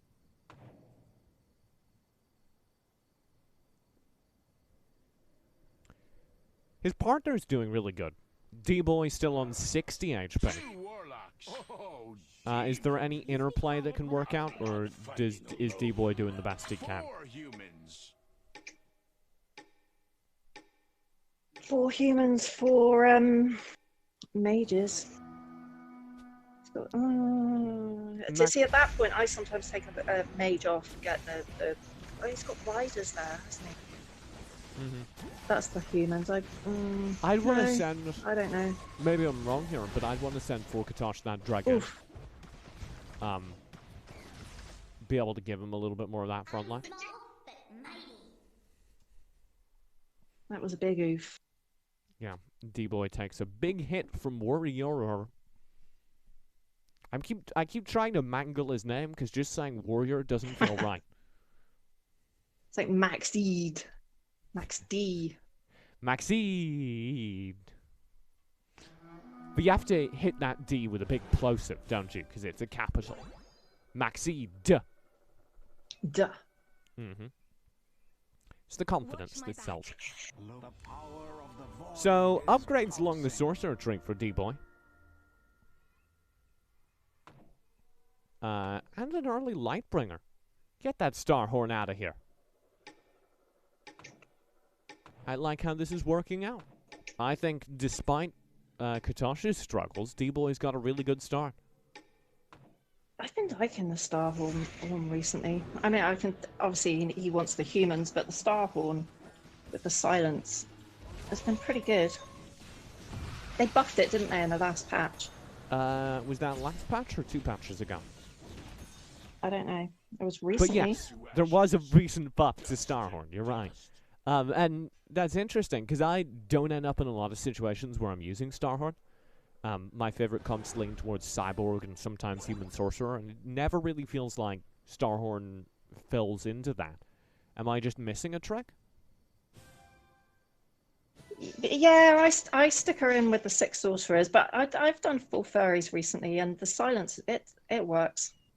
Or seems to. That's good. Well, D-Boy rushes the level up. We'll see. We got a He's got her Starhorn in. So, he's taken your advice. We'll have that extra silence on the AoE cast, which can be very important against especially other Sorcerer comps. A lot of other people are running Sorcerer. Then I'm a big fan of Starhorn. I don't feel like we have a lot of that here, which is why I maybe hesitate a little bit, but it did just shut down the Marshllord. I could see that Marshllord trying to summon infinite marshlings. That's what those are called. And there was a silence to stop it from happening. So. Katouche got a win too. Value gained. Katouche has been stabilizing for a while now, and they've got an ultimate weapon randomly. That just feels mean. When the shop just dunks on you for like 6 rounds in a row, and you can't get anything you want, and then it's like, hey, here's a Cyborg Legendary on round 17. Have a Joey. Yep. Oh, she's out for a Sword Dancer. I think I agree with that. The ultimate weapon's good, but the Sword Dancer is probably more effective within this composition, because we've got kind of this weird Demon Punisher assassin thing. I like this pivot. We were talking about what pivot he could pull off. He went Demon Punisher as his core for a 4 assassin backline. That's like solid.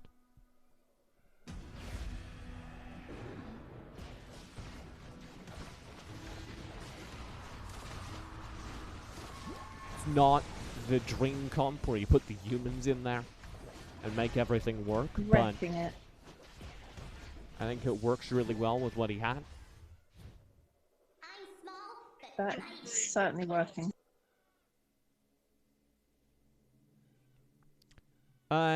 Let's throw over to Guts, who's on a grand total of 23 HP. And now kind of I dance on the tip of the sharpest blade. being dragged to the top of the board? That sounds a little bit mean. Slays is doing very well. Guts is not. 6 warrior, 4 Guts. Whoa, I heard that from your end as well. The backline is... the backline is where I think his best hope comes from, because he has the beginnings of a lot of stun and the Warlock buff. And that's kind of what you want. but there's a lot of inconvenient 1-stars here.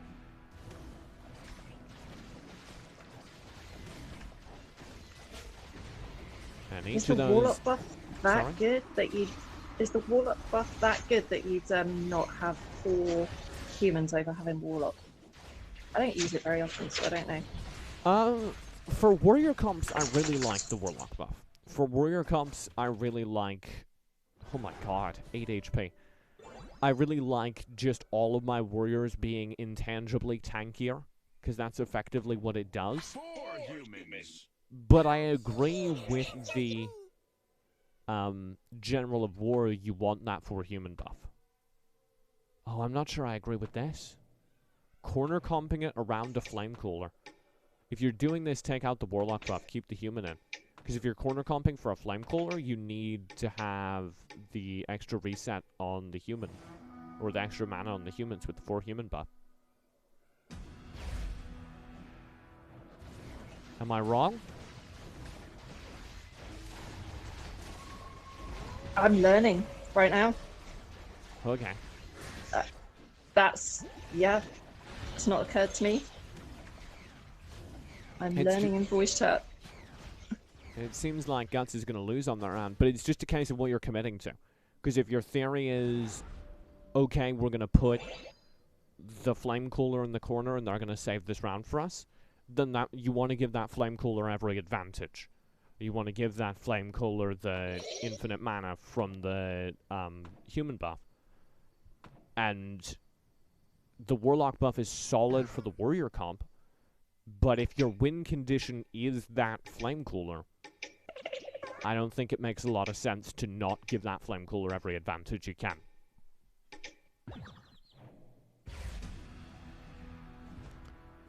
Very limited HP on Forkatosh. I talked over you again. Guts is out now for No, Slays. it's fine. I was going to say I always wedge my flame cooler in a corner, so you were making me think for a second there about resets. Yeah. I mean, I'm a giant fan of flame coolers in the corner. As I said, Human Sorcerer is like one of my favorite comps. I think you just need to identify what the win condition is. How does this composition win? And if the answer is this flame cooler, then I'm not sure why you're not giving that flame cooler the human buff, right? Yeah. I think Forkatosh has done a really good job of stabilizing this. We harped on him while he was struggling, and he's now got himself that weird Demon Punisher frontline with this solid assassin backline, and it's exactly what we're asking for. Instead of cyborgs, he's got the Demon Punisher, but with the Warlock buff, the regen is almost the same. Look at that regen! And that keeps them alive even against the assassin comps, and allows the assassins themselves to do their good work. 2-star Sword Dancer means that even though this round looks sketchy, it's not even close. I am your sword. The 2-star Sword Dancer is maybe the most reviled unit in the game. Because it's just infinite lifesteal and the resets, and I hate every one of them. Always the last troop standing. Mm-hmm. Dark Magician. You were very excited about them earlier. Just 14 HP left. What's gone wrong? Can you pinpoint it? Well, he needs that last human right now. Mm-hmm. 5 human buffs set up. 6 rider for the front line. He's got a goblin rider he could swap out to make that happen. But rather than prioritize the human buff, he's prioritized that rider buff. You could take the Tusk out and put the Werewolf in. You're right. Well, one way or another, it might not matter for long. 3 HP. 3 left. Okay, so take out the Ice Tusk, play the Werewolf. Oh, He does it. he's done it. 6 humans. And bin the Ice Tusk goodbye. Because if you get a... Am I reading this wrong? If you get Lightbringer, this, like, becomes so much less of a problem. I'm not fighting alone. full investment in the shop. I want to see that's... Oh, we've already got a Scourge. Can't put it in for anything. Alright, I think that's still a solid upgrade. Getting the resets on the human cast, particularly when you have a General of War, is massive. The Flame Cooler gets an extra cast or two off as well. Look at how much damage that does in the backlines. I think he may have this round just off of that. That's huge. Good call. Take out the Ice Tusk. You were right, Ninja. I think perhaps he called it right at the end, didn't he, before the round started? Didn't have time. Mm-hmm. You know, this is supposed to be like a chill turn-based game, but when you have like 50 crystals in the bank and you gotta spend all of them in the next 20 seconds, all of a sudden you're playing StarCraft. And it's very hard. And yeah. And then drop your items and fiddle with the shop. And yeah. There's not enough time. Well, the games would take forever if they extended them anymore, but it has meant that I'm like building this strategy of, okay, I'm going to spend half my crystals this round, even though I don't need to yet, because I won't be able to spend them all if I need to next round. Like, I've started building things like that into my game plans. Or putting the items on while the round's playing. This was a Fortress comp. I thought Dark Magician might fall to it, because there was enough of a frontline that he didn't have instant access. That means it's a mage battle. But his mages outdo D-Boys, who's down to 13 HP. Warrior and Dark Magician are both on single digits, though. 6 HP on Warrior now.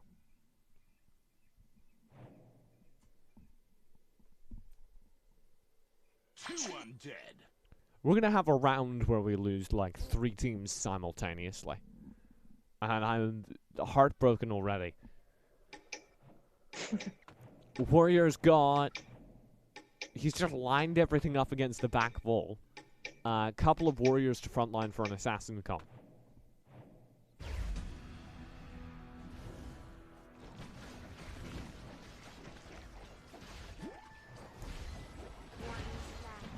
I'm a big fan of how this Assassin comp works in theory, but in a game where everyone is running an Assassin comp, your Assassins need to be better than other people's Assassins. And I'm not sure he has that. I think, for instance, Katosh has a better Assassin setup than he does. Don't look at beauty for too long, or you'll never be able to. Dark Magician isn't burning. Oh, and he doesn't pick up that Dragoon either. He's sitting on his cast. The sword. Warrior hasn't got the Sword Dancer. It's getting passed to him. Oh, okay. Dark Magician's passing him that Sword Dancer. I was going to say that would be make or break.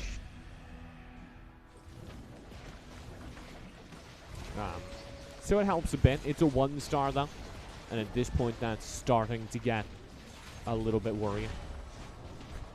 Because sure, Sword Dancer is aggressively BS, but as you can see, it's just not enough. Goodbye, Warrior. Slays has the round. Dark Magician wins on his board. That's one down. Slays on 18 HP himself, not out of the danger zone. Boy down to 5 HP. Summoning me.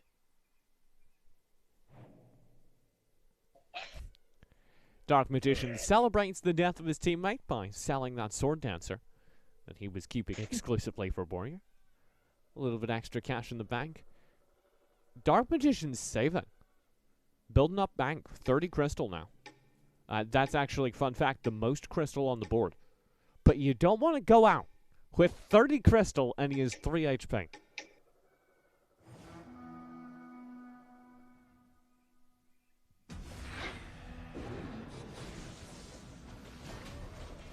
Let's see how this turns out. So the mages for the front line of Dubois are really scary. Oh, it might be happening! Big damage from the Lightbringer. It happened. You had 30 in the bank and you got a little bit too greedy. Flew too close to the stun. Dark Magician and Warrior are out, meaning Team Dark Warrior is out. in last place with just 10 points. Who dares to wake me up? You have to feel that, Ninja. Just getting a Lightbringer. little bit too greedy for bank and ending up losing with a whole bunch more of ready to go. But it would have been one more round and he could have leveled up. There's that choice to make, isn't there? But he wasn't going to get one more round. And I just Could have. I would feel so uncomfortable with sitting on that much crystal at that low HP.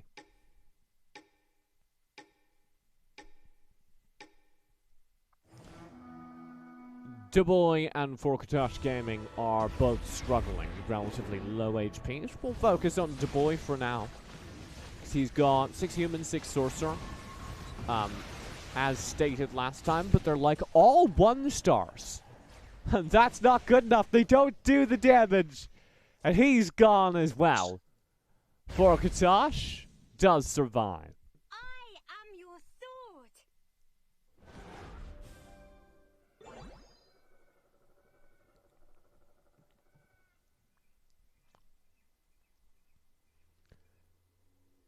So, Maxeed and Chaos Seraph are looking really, really good in this game at this point. Full assassin comp from Chaos Seraph and Maxeed, actually. They both pretty much doubled down into it. Chaos Seraph completed a pivot into Demon Punisher Warlock frontline. Maxeed has almost no frontline. It's just full assassin all the time. So I respect the simplicity of it. And nobody's running a warrior comp that can hold it. Nobody's got a counter comp.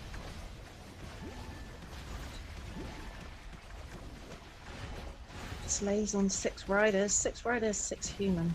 It's not winning. Ouch. Forkatosh should eventually win this round, but you know, Sword Dancer slays down to 5 HP, as you say. Let's take a look at his comp. Because we kind of talked about it earlier, and we agreed that during the mid-game, at least, Rider-Human stuff worked against Assassins. Why isn't this working? Level 1 Lightbringer, I think. Just not enough It's that backline simple, damage? isn't it? Yeah. It's the shop. Mercy of the shop. Yeah. If you can't You get have to- those upgrades on the backlines. Round 30 and still with a level 1. It's He's got a 2-star General of War. So we'll see if that can help. He obviously doesn't want to spend any cash this round. Because it's an AR round and there's no reason to worry about losing. So we can save up, now hit those 30 crystals. And this is the spend round, because you need to fix some. He's got a Goblin Berserker on his bench. I would go so far as to say it doesn't help his comp and he should bin it. Do you agree with that? he's still hinging on hoping to get to 10 though, isn't he? And wanting something to put down. But he's it gonna will give him lose a this goblin next buff at round. 10. He is 5 HP. Yeah. He didn't spend any cash. He made no changes. That is a scaring amount of confidence. And if you lose here, it will be why. There are the assassins, his backline's gone. Flamecooler, Lightbringer, Frost Lotus, all dead. The front line will be chewed up as well. And just like that, Slays is gone. No use saving for level 10, Ninja. No. But you can always hope. Yeah, I just think you need to kill your darlings, you know? Okay. There is honestly nothing worse than dying with that many gems in the bank. By the way, Forkatosh is getting carried by a sword dancer. Shout out to the outplay from that sword dancer. It was incredibly cool. Okay, so we're left with 3 compositions in the late game. And all of them are assassin comps. Help! Why do we live in this universe, Ninja? Why are there so many Ooh, assassin comps? Max D's just got 4 warlocks down. Does he really? Alright. Why have frontline tank when you can just have your assassins become your tanks? Two boys. It's a solid choice. I think that'll do it. I think having 4 warlocks on the board will make up the difference. But apparently I think wrong. It's so hard to track these assassin v assassin rounds. You can see as things calm down, the Sword Dancer needs to make these outplays with the dodges, and the lifesteal is making the difference. A 1 shot and 6 HP left for Forkatosh Gaming.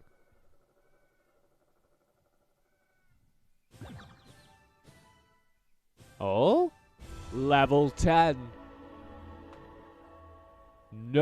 Nothing left in the bank, but level 10 reached, an additional Sword Dancer on the board. Does that make the difference? I don't think he'd win the last round if he had an additional Sword Dancer.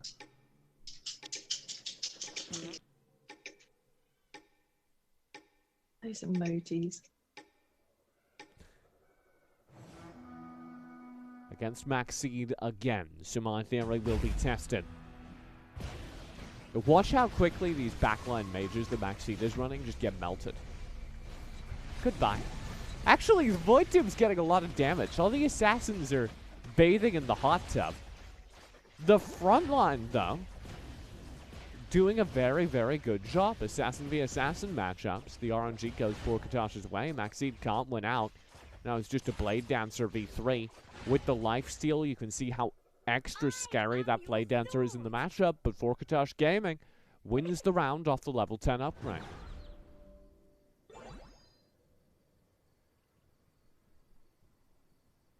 Okay. I believe. And there's not a whole lot of crystal left anywhere.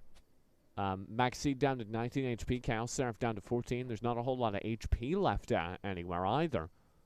So I'm not convinced that there will be any major shifts. Maxseed's most of the way to a 3-star Horned Menace. So I guess that's a little scary.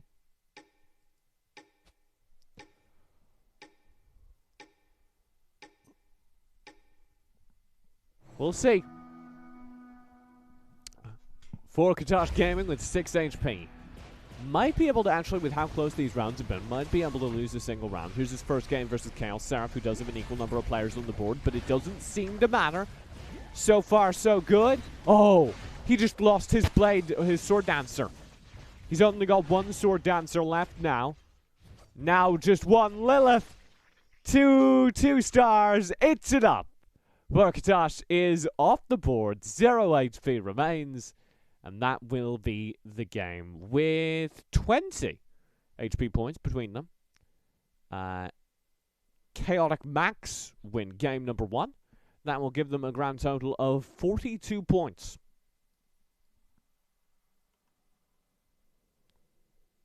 .4D Chess, off the back of Forkatosh Gaming, come in second place for 30 points. Gunslayers in that third space spot get 20. It's your job to check my maths, Ninja. How good are you at maths? At this time of the night, it's 3:30 for me. I'm falling asleep. My maths at this time of night, non-existent. And yet, still somehow more reliable than mine. We'll go to a 5-minute break. We'll be back in a moment with Game 2, the conclusion of Group B for the Co-op Clash Premier Gaming Invitational. Don't go far. We'll be right back after this.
Welcome back to the Co-op Clash presented by Premier Gaming. My name is TJ, and I'm joined by Ninja, the famous Fortnite streamer. Thanks for that, TJ. Have you ever... Okay. You can trade lives for, like... I get people messaging me months. all the time thinking I'm that ninja. Really? Yeah. You should just be like, yes, I am. Send me merch. Money. Send me money. I'm pretty sure that's what Ninja does. That's actually quite a good idea that hadn't occurred to me. I'm pretty sure that's fraud, so, like, actually don't. But okay, so you can trade lives with the famous Fortnite streamer Ninja for 4 months, we'll say. That's an appropriate amount of time. Do you do it? What for the level of... Would he have decent income? I guess he would. Oh, Ninja's making bank. Big money. Yeah, oh, I need bank. But you don't get to It would keep be it. all You're about just, bank. it's like a body swap situation. You're Ninja, Ninja's you for 4 months. Oh, well, no. If I can't keep it, no. Also, you need to entrust your own body and life to Ninja, who I'm sure is a And nice he's- boy, but maybe I'm just He's got protective. long... I was going to say he's got longer hair than me, but he doesn't. But I don't know anything about Fortnite, But I'm really just an excavator. other Well, than my kids swearing at the game. I mean, that's basically all Ninja does to Fortnite. I've watched his stream. It's just him yelling things at Fortnite. It's basically all you need to know. Let's talk about it, though, because I'm sounding frightfully old for a 19-year-old. Let's pull up the scoreboard and compositions for the beginning of game number 2 here in Group B. Chaotic Max, of course, are leading the way out of game 1 with 42 points. We'll see if that maintains form. They're starting things off on the top of the board with two-star Frost Lotuses between them.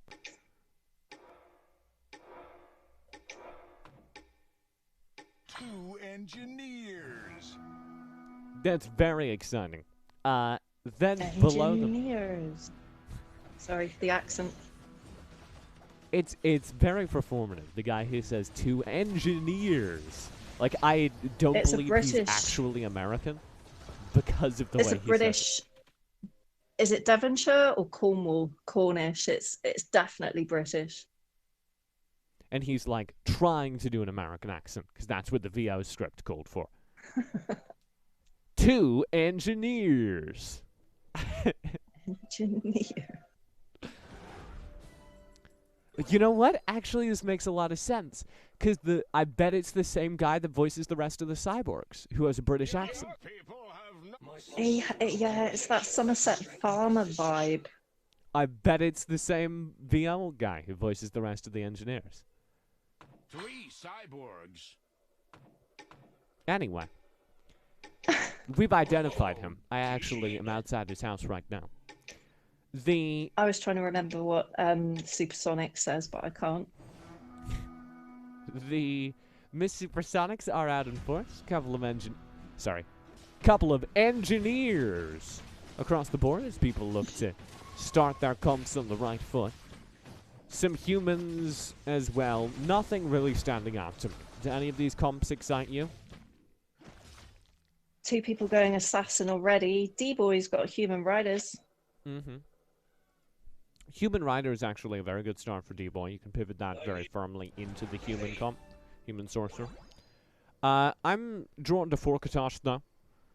They, of course, on 4D Chess, came out in 2nd place at the end of Game 1. Now they've got the beginnings of the composition that got them there. Full Assassin already. 4 Assassin already. I think what I'm learning from today's games is that assassins are still the thing. Capital T. Thing. And anyone who desires to perform well should probably invest in them. Because I think one of their strengths, it's a little bit like when Riders and Warriors, respectively, were broken. Their strength is, and this is a little bit different, but it's a similar concept. You can put the assassins with anything tanky. You can play assassin and put it alongside Demon Punisher, alongside Warrior, alongside Cyborg, alongside Rider, and it all works. Especially in co-op. Sorry? Especially in co-op. Especially in co-op, when you've got those extra two. So it's in a good place as a flexibility comp right now.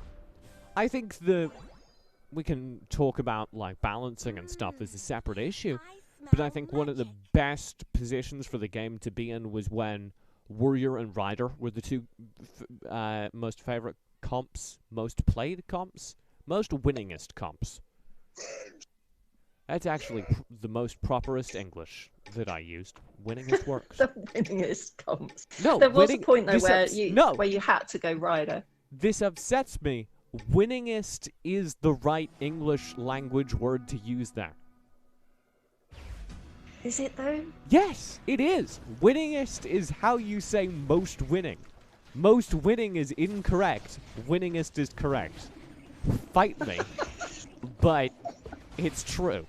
Anyway, there was a period where the Warrior and the Rider were the two most winningest comps, and that was really fun as a period because you could go a lot of different places from either of those comps, so we had a lot of variety.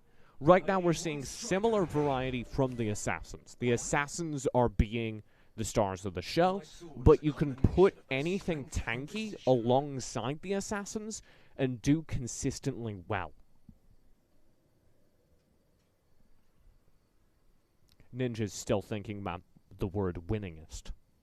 The winningest. My brain is 20 minutes behind reality right now.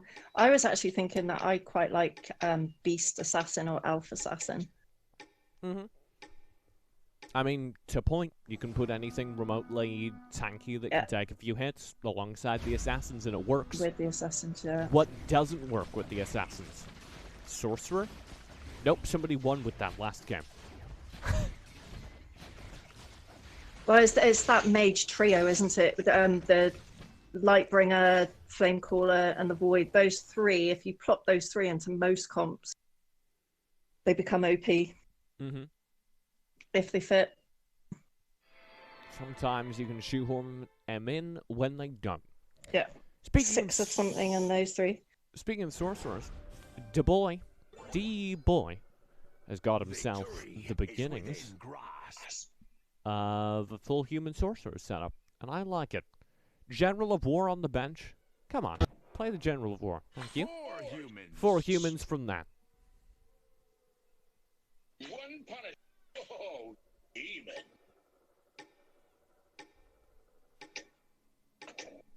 So, I like everything that's developing out of this composition. I think the full CC potential is there. You're going to have an early General of War for the stuns. One problem is, yet again, there'll be a lot of assassins. So if you don't feel comfortable dealing with the assassins diving your backline, then things can go wrong.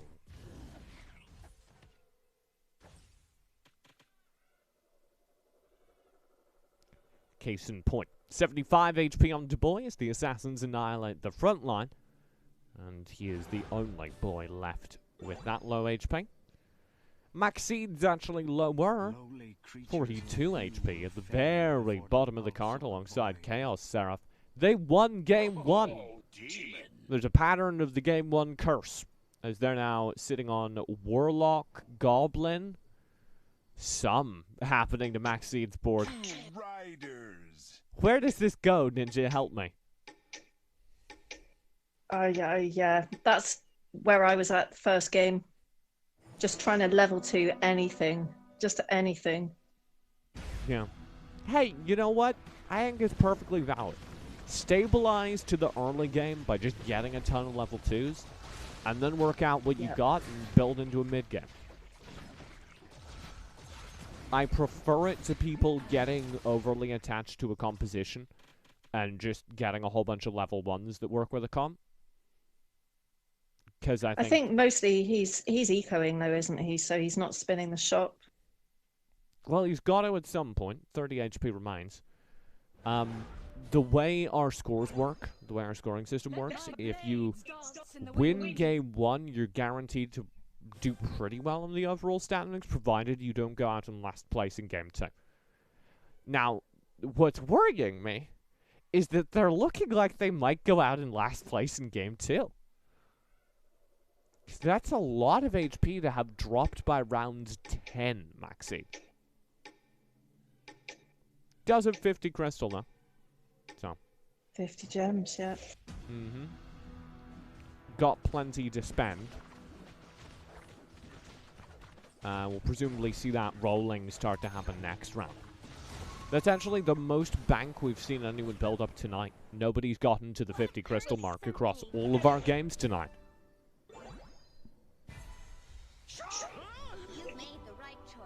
Riders pulled out. And the Stalker drone. Okay. I like this. Rider Hunter gives you a lot to work with, and they're not building towards Assassin because they've seen that. I think Rider Hunter into Assassin is pretty solid. Rider Sorcerer struggles into Assassin because the Sorcerers get blown up before they have a chance to use their sorcery. But the Hunters do better because the Assassins can dive and just get blasted by a shotgun or whatever the Hunter is wielding. And that's a perfectly valid way to deal with them.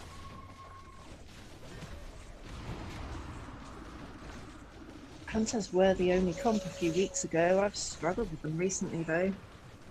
Yeah, I'm gonna be honest, I've never made a Hunter comp work. Not once. And I've played a lot of Chess Rush. You can check my hours.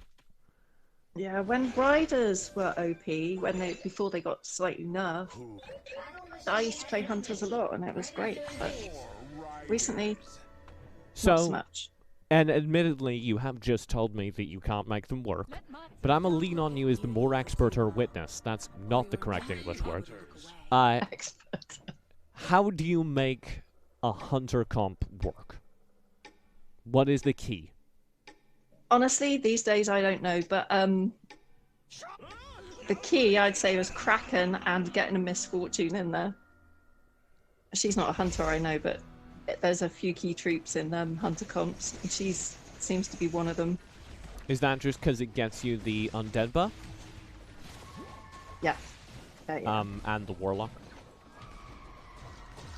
Well, you can get the Ocean buff too. I'd put the endgame, put the Shakaraka in there too.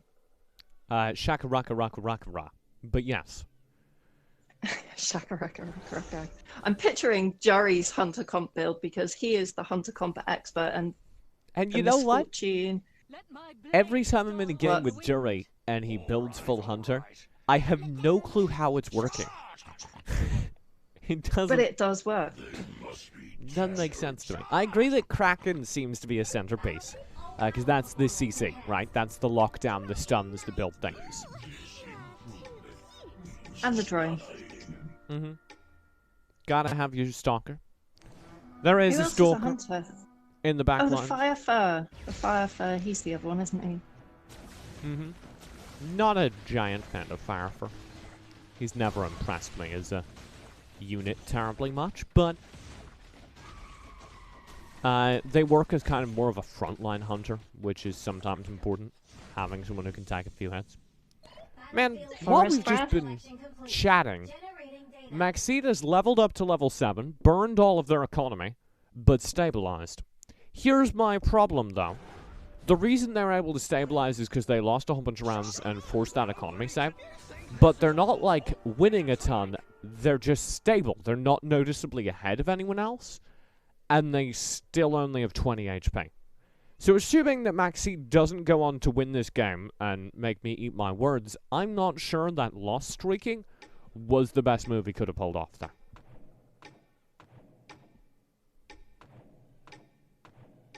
But he has a level 3 Hog Rider. You are right. I'm not sure that makes me wrong, though.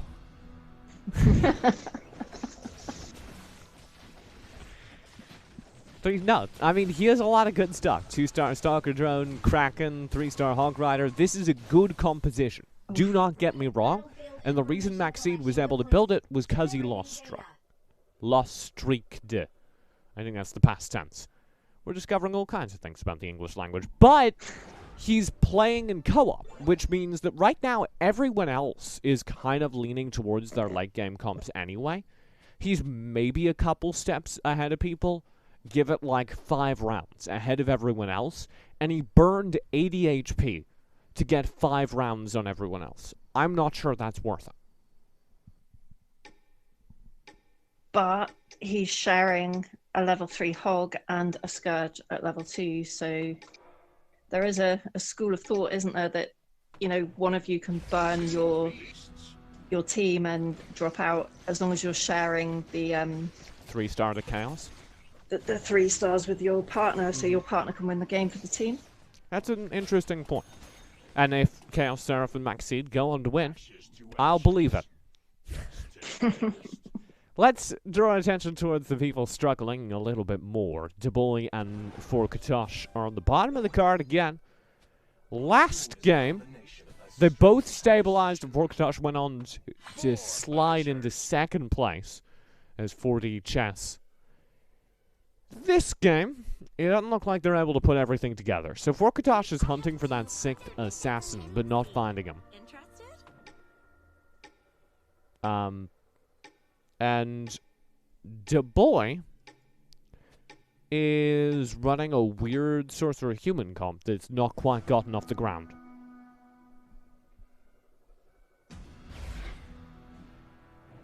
And actually getting handed 2 cyborg ninjas. Just thought I'd point that out. Forkatosh is sending him 2 2-star cyborg ninjas. I hadn't noticed that. I mean, it's not like important, but it's weird. They both lose this round, dropping Dubois to single digits, Forkatosh to 21 HP, barely ahead of Maxine. The aforementioned stabilization still paying off for him. Man, I can go from the word streaked to aforementioned, and I think that's a talent. Both ends of the spectrum there. Oh, there you go, Lightbringer. D-Boy got a Lightbringer. That's what he's been waiting for. Forkatosh just got a striker. They both just got their key character. So Forkatosh has 6 assassin, Dubois got the Lightbringer to anchor the backline of this human comp that wasn't working previously. I think that may be the power spike both players needed. Unfortunately, it may be too little too late for Forkatosh because he's playing into a whole bunch of other assassin comps who will just outperform his now 6 assassin comp. Oof. And Dubois already gone. Too little too late for one of them. Second one we'll still see. There's the stun up. Sword Dancer, and no. Forkatosh and Dubois are the first to go. 40 points will be their total in Group B.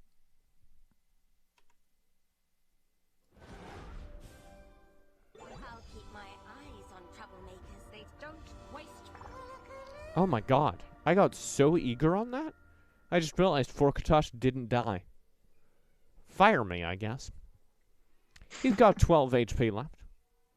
Ninja, this is Still why no Sword Dancer. you need to call it on me. I just saw him losing the round heavy. And I was like, oh, he's out. I'm not going to spot stuff you miss at this time of night. Not going to happen. Shout out to Ninja for staying awake at like 3 a.m. And for your incredibly successful Fortnite career. So yeah, I definitely need a shout out for that. I mean, Forkatosh may just lose this round, but how does this work? Is this just you need to 2-star and 3-star your assassins? He didn't have a Sword Dancer, did he? Yeah, he didn't have a Sword Dancer and he didn't have a other frontline. I think he stayed alive. This Lilith's doing the work. Oh my god. So Lilith. The shop was completely mean to both of them. Both of them on that team didn't get their key characters, and it's level 19. That's harsh. Yeah, and I don't really blame either of them for it because they're both running ostensibly good compositions. It's just that they were running them a little bit too late, and other people getting better results for the same draws. Other people are going sorcerer, so Dubois struggled to get his key sorcerers. Other people are going assassin, so Forkatosh struggled to get his key assassins. I've never seen someone stuck at 5 assassins for as long as Forkatosh just was, though. Like, that is a unique level of sadness he reached. And he has to spend the 5 of Guru on a them. 2-star Horned Menace. 5 of them going assassin now. Mm-hmm. See, I never thought they were that good I don't that everyone would want to play them. I don't know that I'm a giant believer in the assassins either, but they're certainly the developing meta of this tournament. Goodbye, Forkatosh. He falls prey to guess it. Another assassin come. And now I can update the 4D chess scoreline to read 40 points in total for this group. I apologize for calling it a little bit early. I misread. And Guts doesn't. Guts doesn't have a sword dancer either. Aha. Slays does. However, Guts has the misfortune. Guts has the Devourer. He has frontline options. Like, that's the key thing. Yeah. Yeah, 3-star Nightingale. If you were looking at Forkatosh's board, you would have noticed sure he had the assassins, but he had literally nothing else. It was just assassins. And you need something to draw the attention of the other people. You need a second frontliner to draw away the focus from the assassins and allow your troops to do their work, and he didn't have that. 2 warlocks, 4 punishers. 3-star Unicorn Cavalier for Maxine? Is that what I just witnessed? That is what I just witnessed. Maybe I spoke too soon, judging Maxine's decisions harshly, because that's now a 3-star Unicorn Cavalier backed by a 3-star Goblin Rider at round 21.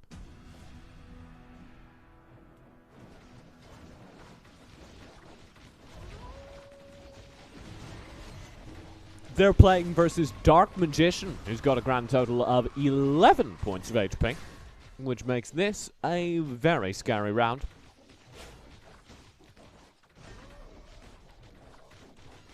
The front line just holds here.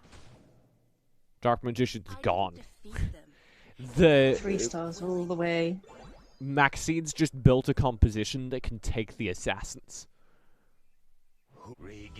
And that's kind of the key, right? That's who wins this tournament. Either the best assassin wins this tournament, or the one composition that can fight the assassins wins this tournament. And everyone has gone for trying to be the best assassin. Maxine just took a right angle and said, hey, what if I just built a really good rider comp? And we looked for something that could fight the assassins.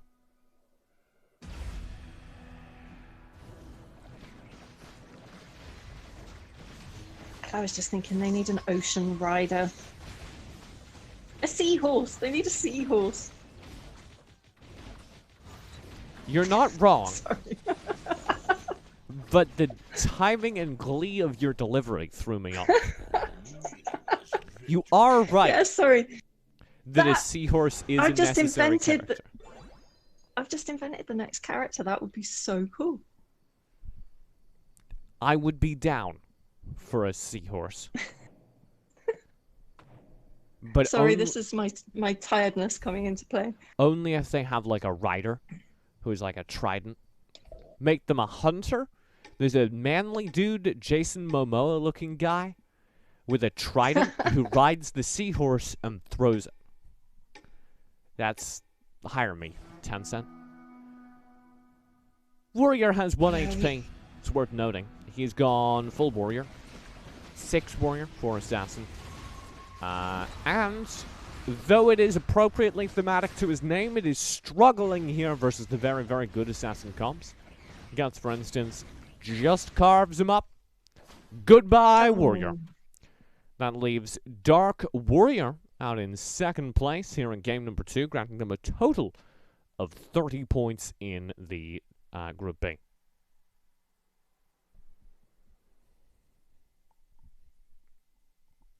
Okay, place your bets, Ninja. I'm gonna make you do this. Maxine and Chaos Seraph, Chaotic Max, or 4D? I'm with the riders. You're with Guts and Slays? Max D and Guts Chaos Slayer? Seraph, that rider comp's beast. You think Maxseed will just Chaotic Max will just beat Guts Slayers here off the back of Maxseed's rider comp? Yeah. Oh yeah. Prediction has been logged. How could it go wrong? What is the best answer? Are they both assassin? Is Guts and Slays both assassin? Yes, they are. That actually doesn't seem great. That's called, and I'm checking my notes, over-specialization. If one of the strengths of co-op mode is that you can do one thing and your partner can do another thing, and sure, there can be some synergy, but it's good to have a little bit of diversity there, because then one person building the ultimate rider comp doesn't just undo everything. Riders are not that good in the game right now. They're not an easy win like they were at various points. But if nobody else is going rider, and literally nobody else was, then you can build a real good rider comp, and that will answer a mediocre assassin comp. I wondered if they changed something, because I've noticed a lot of rider comps the last few days, and I've been playing them a lot and winning with them. So I wondered if a little change had been snuck in there that we hadn't noticed, because they're working. Well, they're very good into the current meta. They work against the way people are playing the game right now. Yep. 6 rider from Maxine, undefeated so far. Let's talk about Guts and Slays' comp, as they're the ones that have to face into it. Or, hot take, what if my emulator crashed? As like an alternative. I don't know if I can load back into spectating the game. This will be fun. Alright, tell me what's happening, Ninja. Still counting down. 12 seconds. Oh, Okay. no way. So if you've got to go in through your friends list and spectate now. Yeah, I think that's what I'll end up doing. It's not the end of the world. No. Luckily, I'm still best friends with everyone. I don't! It just loaded me back in. Shout out to No way. Tencent, my favorite game developers, who sometimes pay me money, full disclosure. All of my favorite people pay me money. It's kind of transactional, but also I'm poor, and I feel that's very understandable. Alright, we're back in it. I'm watching Sword Dancers kill Krakens on Max D's screen right now.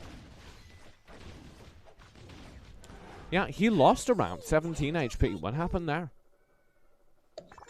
The Sword Dancer killed a full health Kraken. He had 2 troops left too. So, is that the answer? Just be able to get to the Sword Dancer? Wipe the Sword Dancer out first. Kill it Or with be able to fire. get to the Kraken, I apologize. The composition that can shut down Maxine's Kraken removes the stuns that make it so effective against these comps.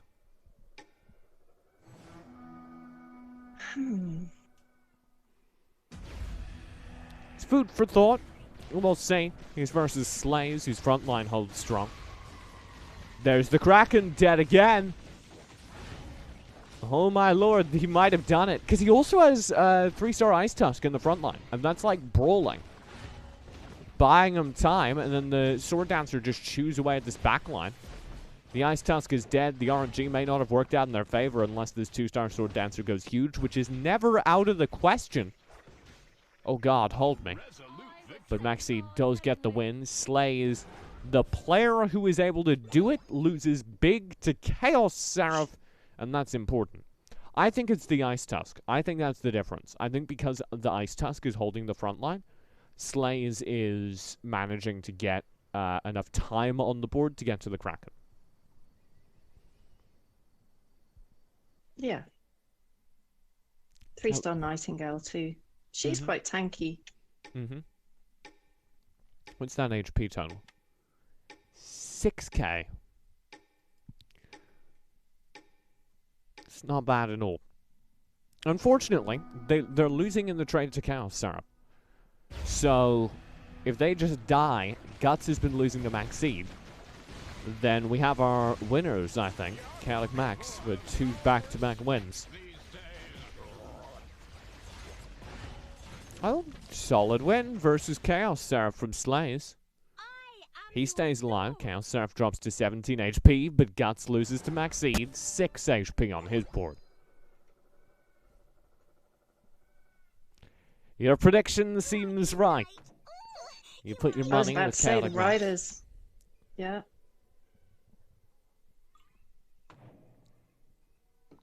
Oh, really? Slays is having to renegotiate. Brings out 2 1-star Warlocks to get that lifesteal buff. Takes out a 2-star Calamity and Werewolf to get that. I don't know if I agree. Because I said that the reason this composition was succeeding was because the front line was holding, and they have so much less of a front line now. However, the Assassins will stay alive longer. Here's Maxine to face. We'll see. Dive into the back lines works. The Kraken's stunned up, but not dead. The front line is in trouble. There's the Kraken cast, uncontested, and they're all stunned up. The tentacles reach up and isolate the Assassins, and I think that's the game. Guts is gone, so is Slays, and your co-op clash champions for this week are Chaotic Max. Good game. 50 points to Gunslayers, who did play very, very well. And a grand total of 80 points plus some change to Chaotic Max. It'll be like 82, but frankly, who cares?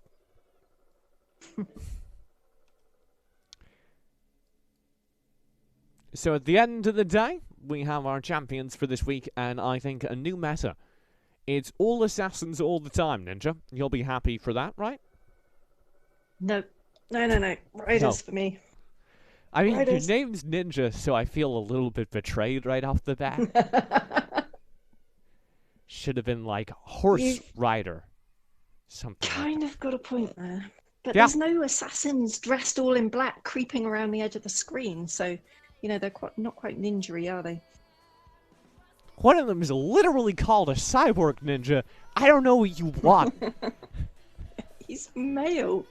What do you want from him, okay? He's trying his best. Thank you so much for watching Biotic Ninja. Chat's got the correction. Thank you so much for watching this week. We'll be back next week. Of course, you can sign up for the tournaments in the Premier Gaming Discord. I will spam the chat with the Discord link. All you need to do is click on it, and then they're like, hey, we got a tournament. You can be like, hey, I want to play in the tournament. And you get to play in the tournament. That's exactly how it works. You can also follow them on Twitter, at Premier Gaming. I'm on Twitter at esportstj. And do you have anyone you'd like to plug, Ninja? No. No. Okay. Thank you. You can find Ninja at her house, sleeping, because it's 3 a.m. So probably don't find her, because it's a little bit creepy. It's 4 a.m. 4 a.m. Good lord. You can Yeah. also find the complete VOD of this if you missed anything on the YouTube channel. You can catch me going slowly insane during Game 1 as I cast it solo, or me driving Ninja quickly insane during Group B as I cast with her. Oh, right. I've got to flip the standings around, otherwise people will get angry. Okay, now they're in order. That is your final standings for Group B. Congratulations to Chaotic Max for the win at the end of the day. I hope you have a great rest of your evening or morning if you're in the UK like Ninja. For now, goodbye.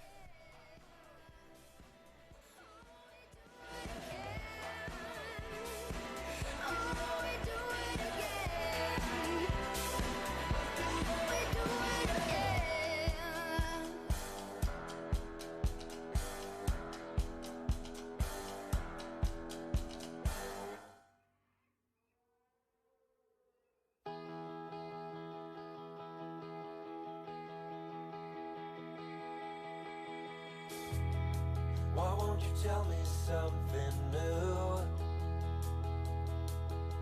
You waited for someone to save you. let